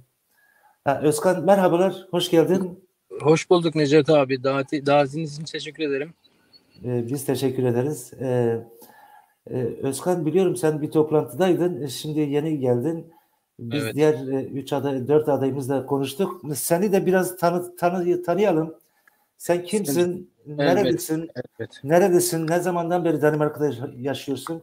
Ve şu anda ne iş yapıyorsun? Biraz bize kendini tanıt. Elbet. Buyur. Tabii ki. Evet. İsmim Özkan Ekiz. Kuşçalıyım ben. Haciler Hanım'ı. Evet. Sene 1991'den beri Danimarka'da ikamet etmekteyim. Evet. Asıl mesleğim üniversiteyi 2008'de bitirdim. Sosyoloji üzeri. 2015'e kadar farklı liselerde muallimlik yapmaktaydım. Tabii 2015'te de milletvekili adaylığımı koymuştum. Çok da güzel geçmişti kendi açımdan. Şimdi de yerel seçimde Brøndby'den adaylığımı koymuşum Liberal Alyansı Partisi'nden. İşte bir şeyler yapmaya çalışıyoruz. Yanı başında da esnaflık da yapmaktayım farklı sektörlerde. İşte bundan ibarettir. Evet Özkan, şimdi sen çok farklı bir partiden adaylığını koydun. Diğer arkadaşlarımız daha çok sol partilerden. Evet. Partilerden sen Liberal Alyansı, yani liberal bir partiden, liberallerin müttefik partisi diyelim. Öyle bir partiden giriyorsun. Neden öyle bir partiyi seçtin? Bunu bir öğrenebilir miyiz? Tabii elbet bu soruyla çok karşılaşıyorum. Şimdi Liberal Alyansı'nın tarihine baktığımızda zaten Liberal Alyansı ya da New Alyansı eski bir ismiyle bunu kuranlar eski Radikal Venstre, yani yine liberal solcu kesiminden gelen bir partidir. Yani kurucuların düşünceleri fazla uzak değil. Bu bir. İkincisi biz Danimarka'dayız. İlla maalesef kendi açımdan söylüyorum. Hep sol partiden adaylarımızı koyuyoruz. Bence farklı şeyleri de değiştirmek lazım. Bir. İkincisi mavi blok dediğimiz kesim de, yani onların içine de girip de kendimizi tanıtmamız lazım. Tabii ki. Yani. Hep solda olup da onlara karşı kendimizi yani ötekileştirmeyelim. Onların da arasına girelim. Onları da kendimizi tanıtalım. İşte eğer ki nahoş düşüncelere sahiplerse en azından fikirlerini belki değiştirme imkanımız olabilir. O da tabii bunların arasına girmekle olur. Yani dışarıdan bakmakla olmaz diye düşünüyorum. O nedenlerden bir tanesi de o. Yani ben çok normal görüyorum. Yani farklı partilerden, biraz önce Serdar arkadaş da onu dile getirdi. Sadece bir iki partiden değil, bütün partilerden adayların çıkması lazım. Yani inisiyatifimizi koymamız lazım. Bu konuda ve sen şu anda Brøndby Belediyesi'nde giriyorsun değil mi? Aynen. Brøndby'de de epey adaylarımız var. Yani epeyce rakiplerim var. Bu şimdi, nasıl olacak? Necati abi şöyle bir şey, Eflatun'un çok güzel bir yaklaşımı vardır. Siyasetten uzak duran insan kendisinden daha kötü insanlar tarafından yönetilir. Şimdi Brøndby Belediyesi'ne baktığımızda son 50-60 senedir hep sosyal demokratların yönettiği bir belediyedir. Bizim Brøndby'de o kadar sorunlarımız var ki eğitimden, esnaflıktan, işte entegrasyondan o kadar sıkıntılar var. Şimdi eğer ki biz de bunları halen destekleyeceksek, halen eğer bunlardan hesap soramayacaksak, yani ben sadece bir siyasi bir figüran olarak değil de ben bir Brøndby vatandaşı olarak bunları sormam da hakkım var. Arkadaşlar biz nereye gidiyoruz? Niye 50-60 senedir? Bir de şöyle bir gerçek de vardır. Biraz önce Serdar abi de ona o konuda bir şeyler söylemişti de sosyal demokrat benim açımda, yani eski bir sosyal demokrat değildir. O değerler, tüzükteki yazılan o güzel şeyler benim nazarımdan, benim siyasi görüşümde o düşünceler, o ideoloji değişmiştir. Hani dünya değişiyor. Biz de global dünyanın bir parçası olduğumuz için bizler de değişiyoruz ama sosyal demokratın şimdiki bazı mavi blok partilerden söylentileri farklı değil. Bunlara bir siyasi olarak değil de bir Brøndby vatandaşı olarak bunlara ben sorma hakkım var. Arkadaşım bizim eğitimimiz niye bu kadar kötü gidiyor? 98 belediye arasında Brøndby'deki okullar 98 belediye arasında en kötü belediyelerden bir tanesi biziz. İşin garip tarafı da bizim belediye başkanımızın sosyal demokrattaki belediye başkanımızın background'ı eski bir eğitimci. Yani eğitim dünyasından gelen bir kişi, bu sorunları bilen bir kişi ve halen 4 sene önceki vaat ettikleri, 8 sene önceki vaat ettikleri, yani basit bunları Facebook profillerinden bakabilirsiniz. Yine aynı şeyleri vaat ediyorlar. Ya bunlar aynı şeyleri vaat ediyorsanız, bir çözüm de bulamadıysanız o zaman bırakın biz yeni stratejiler, yeni metodlar deneyelim. Eğitime bir çözüm bulalım mesela. Ya. Genç, tabii ki diğer adaylara söyleyeyim, genç insanlarımız böyle düşünüyorlar, hep değiştirmeyi düşünüyorlar. Onun için siz gidin bize belediye bırakın gibi çok olumlu, çok yerinde sözler. Necdet abi şunu da söyleyeyim, sen fazla şey yapmayayım. Yılanın kafası küçükken kesilmesi lazım. Şimdi biz böyle bir koskocaman bir python yılanıyla karşı karşıyayız. Ve bunu da eğer ki biz buna bir çözüm bulamıyorsak o zaman başka yerlerden bir destek alalım. Hatta şöyle bir şey de yapalım. Mesela Gladsax'da Serdar abi vardır. Onların eğitimleri, okuldaki eğitimleri bizim okul eğitimden daha iyiler. Bu bir gerçek.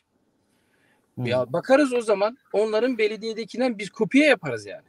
Örnek alalım. Biz buna karşı değiliz. Kötü şey almayız. Yani. Deriz ki ya bizimki de bunlar gibi iyi olsun. Bizim amacımız bu. Evet. Şimdi çok teşekkür ediyorum Özkan. Şimdi biz sen gelmeden önce bir soru sormuştuk adaylara. Serdar arkadaş ve Feramuz arkadaş cevap verdi. Şimdi Sami'ye aynı soruyu sorayım. Ondan sonra da sen soruya cevap ver. Evet. Şimdi dediğim gibi soru şuydu. Yani entegrasyon dediğimizde bütün partilerin programında entegrasyon politikası var. Herkesin kendisine göre bir entegrasyon politikası var. Fakat benim sorum şu. Yani entegrasyon adı altında acaba bazı partilerin gerçekten asimilasyonu mu dile getiriyorlar ya gizlice asimilasyonu mu dile getiriyorlar? Senin için entegrasyon ne demek? Yani benim için entegrasyon bir toplum içinde yani beraber olmak, birlik olmak ve onların kültürel şeylerle yani hakları neyse, demokratik hakları evet. Neyse onlara katılmak ya da oradaki derneklere, spor faaliyetlerine katılmaları gerekiyor ve demokratik haklarını kullanmak adına yani neler varsa onlara katılmak gerekiyor. Ama tabii bazı sağ partilerin entegrasyon dedikleri zaman tabii asimilasyon o zaman öne çıkıyor. Onlar tabii bizim kültürel şeylerimizi, geleneğimizi mesela yani istemiyorlar. Yani genelde Orta Doğu'dan gelen halkların kültürel değerlerini şey yapmıyorlar. Yani tanımakta istemiyorlar. Bu bir gerçek. Ama şu da önemli. Serdar'ın dediği gibi de yani bizim de biraz toplum içinde olmamız gerekiyor, katılmamız gerekiyor. Mesela çocuklarımızın spor faaliyetlerine gitmesi gerekiyor, derneklere katılmamız gerekiyor ve demokratik haklarımızı kullanmamız gerekiyor, seçimlere gitmemiz gerekiyor. İsrail'de de bu çok büyük bir sorun. İSO'da sadece %50 seçimlere katılıyor. Bir bölgede Vali Okağı'nın o bölgede çok yabancı kökenli vatandaşlarımız var. Evet. Mesela eğer bunları biz örgütleyebilsek bir türlü Sedan dediği gibi yani biz nasıl vatandaşlarımızı buradaki vatandaşlarımızı örgütleyebiliriz ve seçimlere katılmasını sağlayabiliriz. Bu çok büyük bir sorun. İkincisi Özkan'ın da söylediği gibi yani bizim İSO'daki çocuklarımızın okulların eğitim seviyesi çok düşük. Bunu biz nasıl daha iyi yapabiliriz? Başka belediyelerden nasıl iyi örnekler getirebiliriz? Bu sadece eğitim aileye mi yüklenecek yoksa okullar mı bu sorunu çözecek? Bunu nasıl bir çözebiliriz? Biz onun için önerdik SF olarak. Her iki sınıfta yani her bir sınıfta 2 öğretmen olmasını gereğini önerdik ve bunu kabul ettiler. Yani bundan sonra 1. sınıf ve 3. sınıflar için her sınıfta 2 öğretmen olacak. Danimarkça ve matematik derslerinde ders verecekler öğrencilere. Belki o nedenden dolayı yani eğitimi biraz daha yükseltebiliriz öğrencilerimiz için. Evet. Bunları yani böyle öneriler getirebiliriz. Yani eğer bazı sorunlar çözebileceksek, entegrasyon sorunu çözebileceksek, Serdan dediği gibi de bizim aile buraya geldiğimizde bize hiçbir yani fazla yani imkanlar sağlamadı yani onlara. Mesela okula gidin ya da bir meslek edinin. İşte sadece bulduğu işlere gidiyorlardı. Temizlik işlerine, fabrika işlerine gidiyorlardı. Danimarkça öğrenemediler. Bizim için de fazla faydalı yani bize fazla yardımcı olmadılar. Çünkü Danimarkçası olmadıkları için. Biz kendimiz büyüdük yani bir yerde. Kendi kendimize eğittik yani. Bu sorunlar var ama bunu herhalde yani bir yönden başarabileceğiz yani biz gençler. Burada büyüyen gençler bu çözümleri belki daha iyi çözebilecekler, çocuklarına daha yardımcı olabilecekler. Topluma daha çok katılmalarını sağlayabilecekler. Evet. Bunu düşünüyorum ben. Tamam. Çok teşekkürler Sami. Şimdi aynı soruyu ben Özkan'a da sormak isterim. Özkan, senin düşüncen nedir? Ve senin partinin Liberal Alyans'ın bu entegrasyon ve asimilasyon konusundaki düşünceleri, politikası nedir? Evet. Şimdi gerçek anlamıyla entegrasyon kelimesi Dansk Folkeparti'nin 1995'ten itibaren hayatımıza, gündemimize giren bir terim oldu. 95'ten önceki periyota bakıyoruz. Bu kadar ağırlıkta değildi. Yani 70'lerin sonu, 80'lerin başındaki Monsklinstoplar bile bu kadar ağır basan bir terimle gitmiyorlardı. Tabii dediğim gibi dünya değişince insanların düşünce ve fikirleri de beraberinde değişiyor. Haliyle siz bir de çoğalıyorsunuz, göze batıyorsunuz. İster istemez böyle terimler çıkacaktır karşımıza. Şimdi dünyanın her yerinde bu asimilasyon siyaseti, politikası vardır.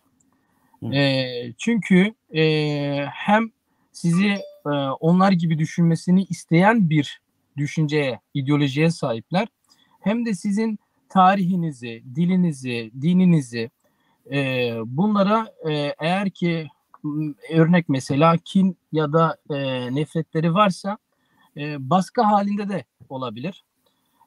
Ama bütün bu sorunların bu bireysel bir sorundur. Sadece toplumsal bir sorun değildir. Bu entegrasyon sorunu evde çözülür. Asimilasyon sorunu evde çözülür. Biz nasıl ki eserlerimiz, hani şöyle bir tabir vardır. Ölü eşekten semer kalır, ölü insandan da eser kalır ya. Bizim en güzel eserlerimiz çocuklarımızdır. Yani biz bu eserlerimize bu entegrasyonu, buranın dilini, örf adetlerini öğretmekle mükellefiz. Çünkü biz artık buralıyız. Bizim Türkiye'ye dönme diye bir niyetimiz de artık yok. Yatırımlarımız buralarda. Biz kendi varlığımızı, kimliğimizi kaybetmeden buranın bir parçası olabiliriz. Bunun sadece devletten ya da toplumdan bekleyeceğimiz bir şey değil. Bence entegrasyon ve asimilasyon anne ile baba ile başlar. Yani biz kendimizi unutmadan kendi varlığımızı, ben Kürdüm, Kürtlüğümden de gurur duyuyorum ama ben yanı başında da Danimarkalıyım. Danimarka'nın bir parçasıyım. Danimarka'da yaşıyorum. Danimarka'da vergimi veriyorum. Onun için yatırım buraya olması lazım. Ama kendimizi kaybetmeden toplumun bir parçası olabiliriz diye düşünüyorum. Yani insanların kendi ana dillerinde eğitim görmelerini mesela savunuyor mu sizin partiniz veya sen de savunuyor musun? Ben kesinlikle savunuyorum. Bu bir zenginliktir. Nasıl ki yani biz burada 3. sınıf ya da 2. sınıfta çocuklarımıza İngilizceyi öğretiyorlar. İşte bilmem Fransızca, İngilizce öğretiyorlarsak ben bir veli olarak, ben bir Kürt olarak kendi çocuklarıma Kürtçe öğretmekle mükellefim. Bu bana benim görüşüme göre bir farzdır. Çünkü ben Rabbim tarafından verilmiş bir nimettir bu. Benim bunu inkar etmem benim kendi benliğime ve kişiliğime aykırıdır. Onun için 2 dil, 3 dil, hangi dil olursa olsun, isterse Türkçe dilini, isterse Japonca dilini, hangisi olursa kendinizi eğitin. Çünkü bir insan demek, bir lisan bir insan demek. Bu tabiri hepimiz biliyoruz. Ve partim de buna karşı değildir. Bu kesinlikle çocuğun gelişmesi için psikolojide, pedagojide, eğitimde çocuğun farklı dillere sahip olması bu sadece bir artıdır. Evet. Doğru. Öyle Çok teşekkürler ediyorum. Feramız arkadaş, siz bir şey söylemek istediniz galiba. Evet, Özkan arkadaşa katılıyorum. Yani yabancılar kendi kendine asimile ediyor. İçine kapanıyor, topluma karışmıyor. Kendini eğitip geliştirmek için bir katkı yapmıyor. Sonuçta bazı çevreler tarafından da dışlanıyor. Onun için dediği gibi ailede ve kendi toplumumuzda içimizde biraz daha aktif olmamız lazım. Kürtçe ana dil veyahut da ana dilde eğitim konusuna gelince önce de Danimarka'da haftada birkaç saat çeşitli etnik gruplara ana dili eğitimi veriliyordu. Fakat bu zamanla bir iki yasayla kaldırıldı. Belediyelerin inisiyatifine bırakıldı. Belediyelerde bütçelerden kısıtlıya işte 300-500 bin buradan derken ana dili eğitimini de sulandırıp şeyden çıkardılar. Her şeye rağmen özellikle mesela Kürt toplumu olarak diyelim, eğer ana dillerinde eğitim istiyorlarsa bir belediyeye başvurup 12 tane çocuk bir öğretmen gösterdikleri sürece belediye bunu vermek zorunda. Orada olanak olmasa bile aynı şekilde Ungdomsskole altında bir öğretmen 12 çocuk vereceğin zaman veliler tamam 25 kron falan belki bir şey ödeyecek fakat aylık yine belediyenin altında herhangi bir alanda Folkeoplysningens yasası çerçevesi altında hem gençlik okulları hem Aftenskole, akşam okulları altında Kürtçe ana dili eğitimi verme olanağı var. Buna Kürt derneklerine toplumun sahip çıkması gerekiyor. Eğer istiyorlarsa bunu yapabilirler. Hatta kendi derneklerinde hiç kimseye yalvarmadan da yapabilirler. Tabii zamanında direnebilseydi bütün toplum, bütün göçmenler o şeyi kalabilseydi iyi olurdu. Çünkü eğer ana dil eğitimini Danimarka belediyeleri, devleti belli bir çerçevede kontrol altında ve göçmenlerin veyahut da halk okulunda verilen eğitime destek amaçlı birbirini tamamlayan bir şekilde verilmezse başka şekilde başka yerlerde de eğitim veriliyor. Sanırım bugünlerde dün hanım söyledi Fethullah Gülen'in okullarını falan ortaya çıktığını falan. Yani çeşitli amaçlarla da ilgili onu kullananlar olabilir. Bence olanaklar var. Onlar kullanılabilir, yapılabilir. Ana dil eğitimi çok önemli. İnsanların ana dili ne kadar güçlü olursa, çocukların ana dili ne kadar güçlü olursa diğer bir dili öğrenmeleri de o kadar önemli. Bir de global yaşadığımız bir dünyada ne kadar çok dili konuşabilir, öğrenip konuşabilirsek o kadar yararlı olur. Bunun Danimarka kamuoyuna da, Danimarka topluma da ilerisi açısından yararlı olur. Çünkü o insanlar büyüyüp ileride bir iş güç sahibi olduğunda, bir meslek sahibi olduğunda Danimarka'nın bir sürü dünya ülkesinden alışverişi var. O dilleri bilen insanlara da ihtiyaç olacak. Evet. Benim kızım şu anda Korece öğrenmeye çalışıyor. Yani o da bir seçenek. Çok güzel. Ben de yakında Kürtçe öğreneceğim. Şu seçimler falan bitsin yavaş yavaş. Bence de Ferhamız Bence geç arkadaşım. kaldın Ferhamız abi. Geç mi kaldım? Herhalde öyle oldu. Şimdi gerçekten bütün adaylarımız yani sizler hepiniz çok değerli insanlarsınız ve istiyorum ki bulunduğunuz belediyelere umuyoruz ki seçilirsiniz ve halklarımıza, toplumumuza hizmet edersiniz. Biz diğer adayları da bekliyorduk ama maalesef gelemediler. Necla Baran gelemeyeceğini söyledi. Mehmet Akbina bir türlü bağlanamadı. Rojda Kara da gelemedi. Şimdi biz de artık programı yavaş yavaş toparlayalım. Ben istiyorum ki şöyle bir soruyla son bir soru sorup bütün adaylardan cevap vermelerini isterim. Yani Serdar arkadaştan başlayalım önce. Yani şimdi siz Glensaksı Belediyesi'nde uzun süredir kalıyorsunuz. Şu anda da belediye başkanlığını yürütüyorsunuz. İnsanlar neden sizi tekrar seçmeli? Neden Serdar Benli'ye tekrar oy verip belediyeye girmenizi sağlamalı? Glensaksı'daki insanlarımız siz neler vaat ediyorsunuz ki sizi tekrar seçsinler? Buyurun. Evet, temel olarak başına da belirtmiştim. Ben insanlar aslında seçim sandığına gittiği zaman Serdar Benli Haymanalı, Bumsuzlu ya da Kürt kökenli diye değil. Serdar Benli Sosyalist Halk Partili, Sosyalist Halk Parti'nin ve internasyonalist, eşitlikçi, çevreci değerlerine dayalı hareket eden, mücadele eden bir seçenektir diye oylarını kullanmaları gerekir. Temel çıkışları bu olmalıdır. Benim bu konuda yani dediğim gibi eşitlikçi, çevreci değerlere dayalı yaptığımız siyaset bugüne kadar belediye içinde kamu hizmetlerini daha da güçlendirip eşitlikli bir çerçevede bunu özelleştirerek değil, herkese eşit hizmeti sunabilmektir. Bu gerek bizim kamu okullarında olsun, kamu kreşlerinde olsun, huzur evlerinde olsun, her alanda eşitlikçi temele dayalı herkese eşit mesafede davranarak herkese eşit hizmeti götürebilmektir. Bu konuda bunun teminatçısı diyebilirim ya da garantörü olabilirim. Bunu da tabii ki devam ettireceğim. Fakat her şeyden önemlisi dediğim gibi Serdar Benli değildir. Her şeyden önemlisi bizim 2017 seçimlerindeki katılım oranının çok üstüne çıkmamız gerekir. %48'in üstüne çıkmamız gerekir. Toplum olarak sabahtan beri zaten bunu tartışıyoruz. Yani yeterince örgütlü bir toplum olmadığımız için kendimizi demokratik siyaset içinde, demokratik entegrasyonumuzu da maalesef tam olarak sağlayamamışız. Çok harika, çok büyük bir başarı. Bugün Orta Anadolu Kürtleri olarak 59 adaydan bahsediyorsunuz. Bu aslında gurur verici bir durumdur. Bunu umarım 16 Kasım'da insanlarımız giderek sağ parti, liberal parti, sol parti fark etmeksizin seslerini sandığa yansıtmaları gerekir. Özkan arkadaşına demin dediği gibi biz Danimarkalı Kürtler olarak biz de varız. Biz de iktidara talip olmak istiyoruz. Tabii ki görüş farklılıkları vardır. Yani sağ parti temsil eden arkadaşların ideolojik çıkışları farklıdır. Benimki farklıdır.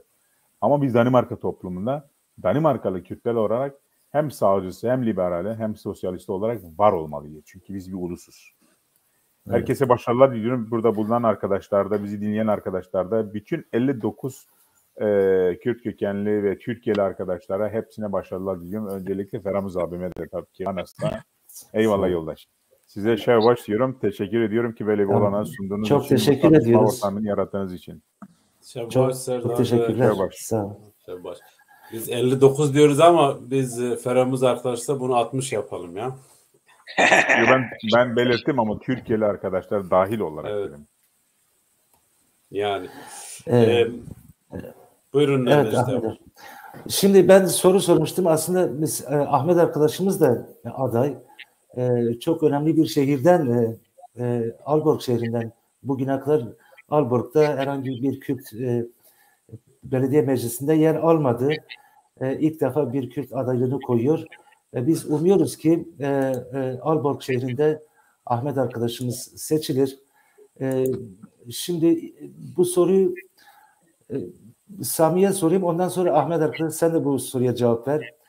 Sami, şimdi sen İsoy'da çok önemli bir şehir ve epey de rakiplerin var. Bunu da söyleyelim sana. Orada belediye başkan yardımcısı Şengül Deniz de var. Ve diğer birkaç kişi daha var. İnsanlar neden Sami Deniz'e oy versinler? Senin yapmak istediğin nedir İsoy'da yenilik olarak? Niçin sana oy versinler? Buyur.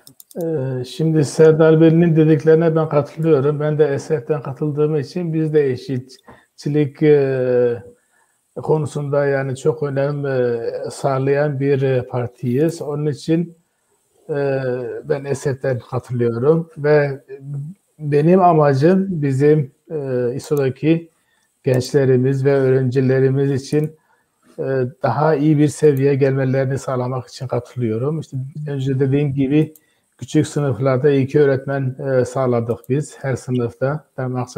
Matematik sınıflarında. Ve ayrıca bizim büyük bir sorunumuz var İSO'da. Gelen birinci nesilimiz artık yaşlanıyor ve bakıma ihtiyaçları var huzur evlerinde ve biz bunları bu huzur evlerinde nasıl daha bir bakım sağlayabiliriz bizim yaşlılar için. Bu bizim için büyük bir sorun olabilir gelecekte eğer bunu biz şimdiden çözmezsek. Bu sorunu bu sorunları biz önlememiz gerekiyor. Onun için bizim önerimiz yaşlılar için, bizim 1. sınıf yaşlılar için ne yapmamız gerekiyor? Onun için ben biraz yapacağım, çaba göstereceğim. Bir de tabii ESEF olarak da biz çok çevreci bir parti olduğumuz için de biz çevreye çok önem veriyoruz. Doğamızı korumak için bazı çalışmalarımız var, önerilerimiz var. Onun için Sami Deniz'e oylarını versinler. Tamam. Çok teşekkürler Sami. Umuyoruz ki tekrar seçilirsin. Şimdi Ferhamuz arkadaş size sormak isterim. Randers'teki halklarımız, insanlarımız size neden oy versinler? Ferhamuz Acar'a niçin oy versinler? Bu konuda ne diyorsun? Geçen bizim danışmanlık bürosuna yabancı birisi gelmişti. O da ona benzer bir soru sordu. İşte nasıl, kime ne oy vereceğiz? Dedi ki biz oy vermezseniz oturumu hakkınızı kaybedersiniz, yurt dışına gidersiniz. İşin şakası bu. Yani bana oy vermeyenler vatandaşlık hakkını da kaybediyor falan. Böyle bir şeyler söyledi. Bir arkadaş da vardı, o da aynısını söyledi. Bayağı gülüştük. Şimdi amacımız ezmeden, ezilmeden insanca eşit, mutlu, özgür yaşamak. Eğer bunu istiyorsak bunun için de mücadele vereceğiz. Ve bu Alis'in Randes'te 28 yıldır var. Kurulduğundan bu yana bu doğrultuda toplumda en zor durumda ekonomik, maddi, yani çocuk, yaşlı, sakat, her kim oluşan gruptan olsa olsun onlara haklarını savundu. Hem grup olarak hem somut kişisel bir davası varsa, belediyede bir yanlış muamele gördüyse o zaman bile gerektiğinde Anayasa Mahkemesi'ne kadar davaları götürdük. Hepsini de kazandık. O anlamda yani bütün partilere verdikten sonra en sonunda yine gelip bize verecekler. En yardımı bizden görecekler. Onu yapabilirim. Evet. Şimdi Randes'te özel başka şeyler de var. Bu Randes özel okulların en çok olduğu bir şehir. Bu anlamda da halk okulunu çok güçlü bir şekilde yeniden canlandırmamız, güçlendirmemiz gerekir. Çünkü insanlar halk okulundaki kısıtlamalardan dolayı, bazı okulların kapatılmasından dolayı çocuklarını özel okula gönderiyor. Ve sadece parası olanlar tabii özel okula gönderiliyor. Bu şekilde de şeyin kalitesi düşüyor. Yani bize oy verirlerse, şahsen bana verirlerse giderim bu konuda mücadele ederim. Yani bana vermezlerse sonuçta verilen oylar listeye gidecek. Oradaki arkadaşların her birisi benden daha da ileride bu görüşleri savunan şey yapan arkadaşlar. Biz zaten onun için destekliyoruz onlarla birlikte. O anlamda pişman olmazsınız bize oy verirseniz, onu diyeyim. Evet. İsteyenlere herkese teşekkürler, saygılar, sevgiler. Biz saygılar, sevgilerimizi gönderiyoruz ve umuyoruz ki Ganders'te seçilirsiniz. Büyük bir başarı olur. Şimdi bu soruyu ben Ahmet arkadaşa sorayım. Daha sonra, en sonunda Özkan cevap versin buna. Ahmet arkadaş, şimdi Aalborg bölgesine giriyorsunuz. Biraz Aalborg'dan bahsedin. Ondan sonra neden size oy versinler insanlarımız? Aalborg'da durum nasıl gidiyor? Çalışmalarınız nasıl gidiyor? Siz hiç konuşmadınız bugün. İlk programda sizi tanıtmıştık. Yani sizin politikanızı, siyasetinizi ilk programda siz anlatmıştınız. İnsanlarımız, Aalborg'dakiler neden Ahmet Gezer'e oy versinler? Sosyal demokrat olarak partide nasıl bir çalışma yürüteceksiniz? Buyurun. Teşekkür ederim. Bilmiyorum, kendi tanıtmaya gerek var ama ben gene söyleyeyim. Ahmet Gezer, burada sağlık memuru olarak sosyal psikiyatride çalışıyorum. North Yunan Bölge Konseyi adayıyım. Adayıyım daha Türkçesi. Çalışmak istediğim alanlar sağlık alanı, özellikle psikiyatri alanında daha iyi bir tedavi yöntemi ve daha yetenekli ve daha fazla personel çalışmasını destekleyeceğim veya da çalışacağım eğer seçilirsem. Bir de sağlık alanında, özellikle psikiyatride ben bu alanda çalıştığım için oraya odaklanıyorum. Hasta ve personel güvenliğinin odaklanmayı destekliyorum. İkinci alanım eğitim. İyi bir eğitim. Şu andaki Danimarka'daki eğitim yani Avrupa'da iyi bir seviyede, fakat daha iyi olabilmesi için iyi bir eğitim, daha fazla iş olanakları ve kaliteli bir yaşamı destekliyorum. Ayrıca yapılan bir istatistikte Danimarka'da en az eğitim alan kesim yabancılar. Bunu değiştirmek için çaba sarf edeceğim. Yani hepimiz biliyoruz, bizim gençlerimiz çoğu eğitim almıyor maalesef. Özellikle erkek kesimler eğitim almıyor ve pizza işlerinde çalışıyorlar. Vasıfsız oldukları için de ileri yaşlarda sorunlar yaşıyorlar ve hepimiz de bu sorunlara muvafıkız. Bundan dolayı yabancıların, özellikle yabancıların, sadece bizim toplumumuz değil, tüm yabancıların meslek ve eğitim almaları için teşvikler yapıp ve onları motive etmek gerekir. En son alanım doğa ve tabiat. Bildiğiniz gibi bu korona sürecinde bütün dünya yaşadı ki insanlar evlerine çekilince doğa bir nefes aldı ve doğa kendisini yeniledi. Demek ki biz insanlar bu doğayı hor kullanıyoruz, kötü kullanıyoruz. Bundan dolayı gelecek nesillere yaşanabilecek bir doğayı bırakmak için çaba sarf etmeliyiz. Arkadaşlar dile getirdi ama ben bir kez daha dile getireyim. Yabancıların oy kullanmama sorunu var. Bizim toplumumuzun sandığa gidip iradesini beyan etmemesi ve biz bundan dolayı temsiliyetlerin olmaması gibi bir durum doğuyor. Herkesten ricamız gidin, demokratik hakkınızı, oyunuzu kullanın ki temsiliyetiniz olsun. Kısaca bunları söyleyeyim. Ayrıca bu önceliği de, yani ikinci kez çıktım, gerek yoktu aslında. Ya sana neden oy versinler, onu bir söyle. İşte dedim ya, bunları sıraladım. Bunlar yeterli değil mi sizce? Tamam. Bu alanlarda çalışacağım. Eğer istiyorsan biraz daha konuşalım ama fazla zaman almak istemiyorum. Tamam. Çok teşekkürler arkadaş. Şimdi ben rejiden programı kapatmamız için Kim Larson'dan bir parça hazırlamasını istedim. Sanıyorum herhalde Serdar arkadaş sen mi gönderdin bu Jag kan inte förstå vad ingredienser ska... Rejideki arkadaş, Hakan arkadaş gönderdi. Bu Kim Larson'ın sözü mü? Aha. Öyle mi? Aynen. Ben okuyayım, sen de Türkçesini tercüme eder misin? Ya da Özkan tercüme et. Özkan Özkan'a geldi.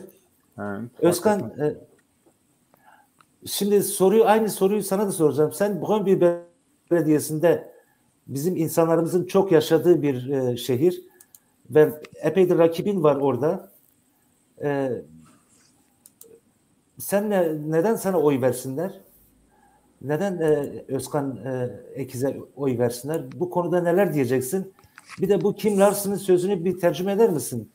Jag kan ikke forstå, hvad en regering skal gøre godt for, hvis der ikke er for at hjælpe de svage. De stærke skal sgu nok klare sig.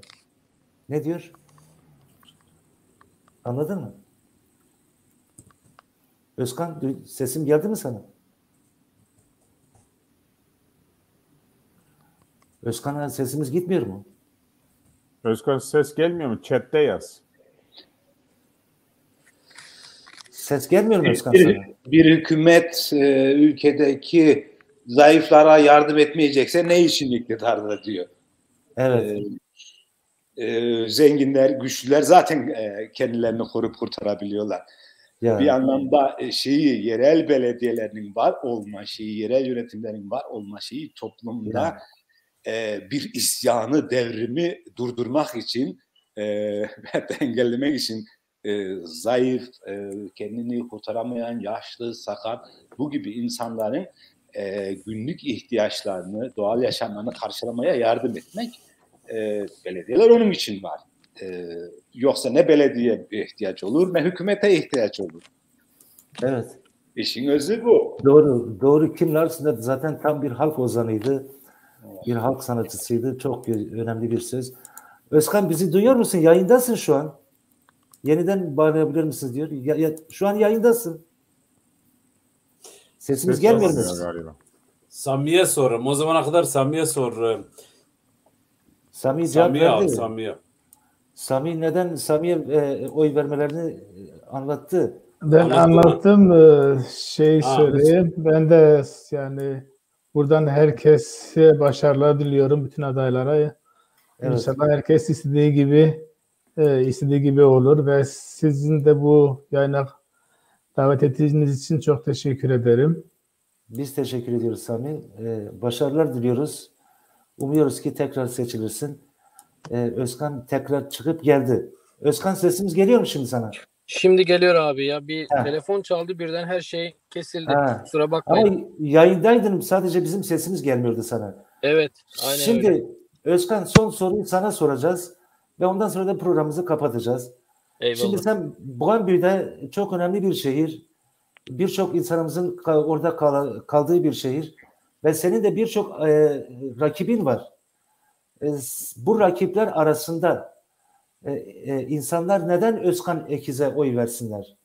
Evet. Senin yapmak istediğin yenilik nedir? Liberal Alliance Partisi'nde. Evet. Öncelikle şunu dile getirmem lazım.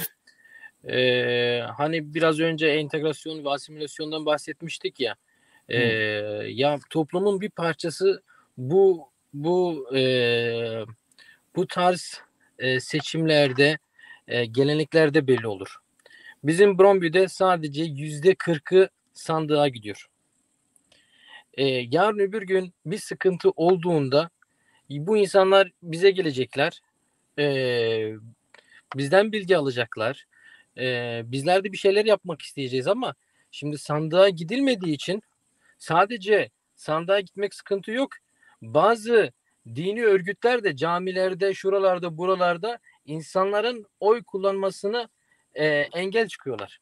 Bu da ayrı bir sorun. Bunu ayrı bir sıkıntı. Bunu hiç duymadık. Bu nasıl oluyor?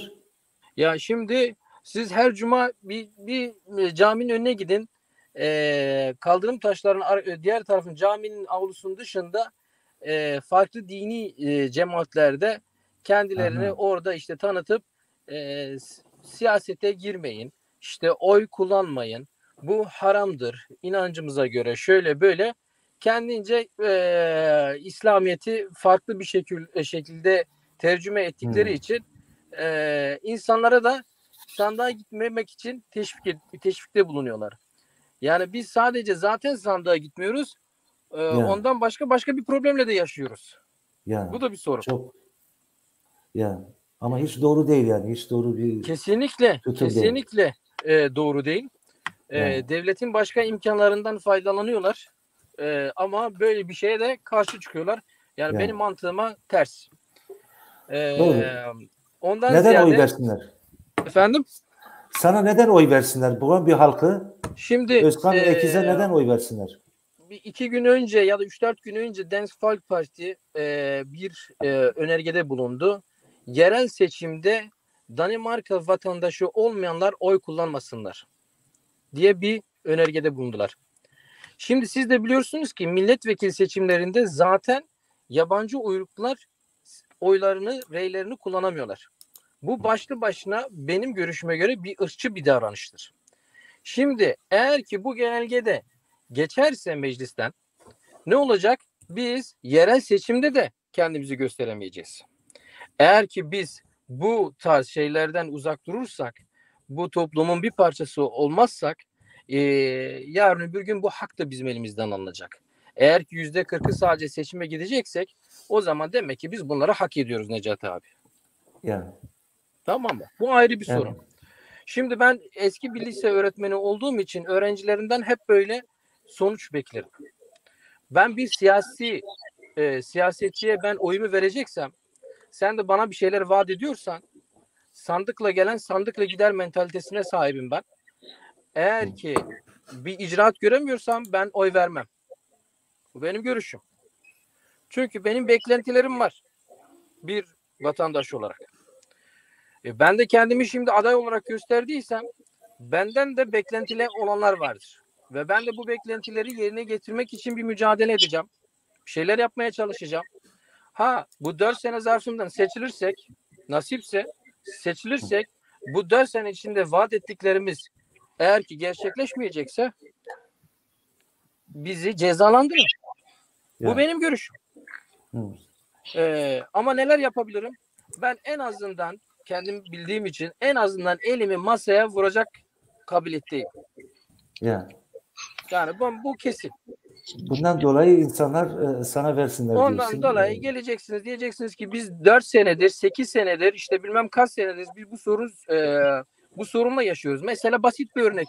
Bizim en büyük sorunlarımızdan bir tanesi park sorunu. Yıllardır Brøndby'de bu park sorunu konuşuluyor ama bugüne kadar hiçbir çözüm yapılmamış. Ve her seçimde de yeni şeyler vaat ediyorlar. Bütün adaylar. Hem bizden hem de Danimarkalı adaylar. Ama bir icraat yok. Evet, umuyoruz ki sen seçilirsin. Gelip bütün bu sorunlara çözüm tek bulursun. Tek başına kadar da çözecek kabiliyette değilim. Beraber olacak ama yani en azından Necati abi elimi ben masaya vururum yani. O kadar eminim yani. Tamam. Çok teşekkür ediyoruz. Biz programı kapatalım ama Necati arkadaş aynı programı televizyon Türk'e tezi ben seni destekliyorum. Ben hepinizi destekliyorum. Biraz öyle oldu. Herkesin, bütün adayları. Biz size çok teşekkür ediyoruz programa katıldığınız için. Ayrıca biz bu 3 Cuma program yaptık. Biz dedik biz Orta Anadolu Kürtlerini adaylarını tanıtmak istiyoruz. Tabii biz herkes tanıtmak istiyoruz. Feramız arkadaş zaten söyledi. Dedi ben de Orta Anadolu Kürtüyüm. Burada sıkıntı yok. Ama biz herkesi davet ettik. Herkesin katılmasını istedik. Sadece işte belli grupların katılmasını istemedik. Bazı arkadaşlar katılamadı, gelmediler. Ama bizim amacımız herkesi tanıtmak ve herkese bu şansı vermekti. Biz bunu mümkün olduğunca yapmaya çalıştık. Her ne kadar bu sol partiler şeyde böyle biraz daha revaçtaydı. Daha çok adayın olmasından dolayı tabii ki onlar da çok kalabalıktı. Ama biz herkesi kendisini ifade etmesini istedik.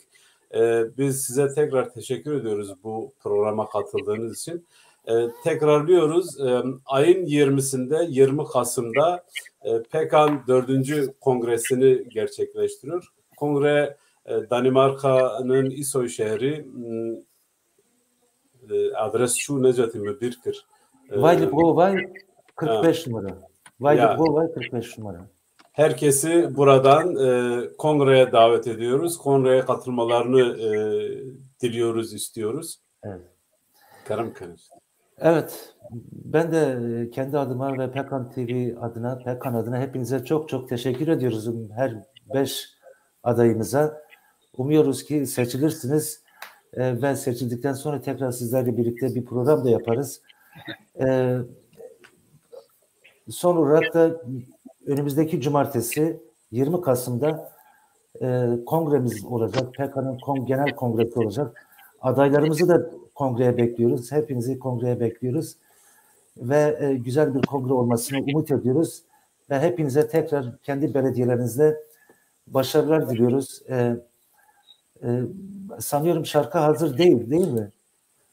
Yani Serdar arkadaş göndermiş ama daha önce biz buraya alacaktık. Buradan da yayını verecektik.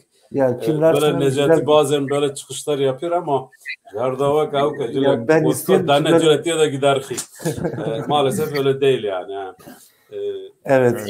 Çok teşekkürler. Tekrar görüşmek üzere. Hepinize iyi akşamlar. Sağ olun, var olun. İyi akşamlar. Can cana aşk ile. Can cana. Eyvallah.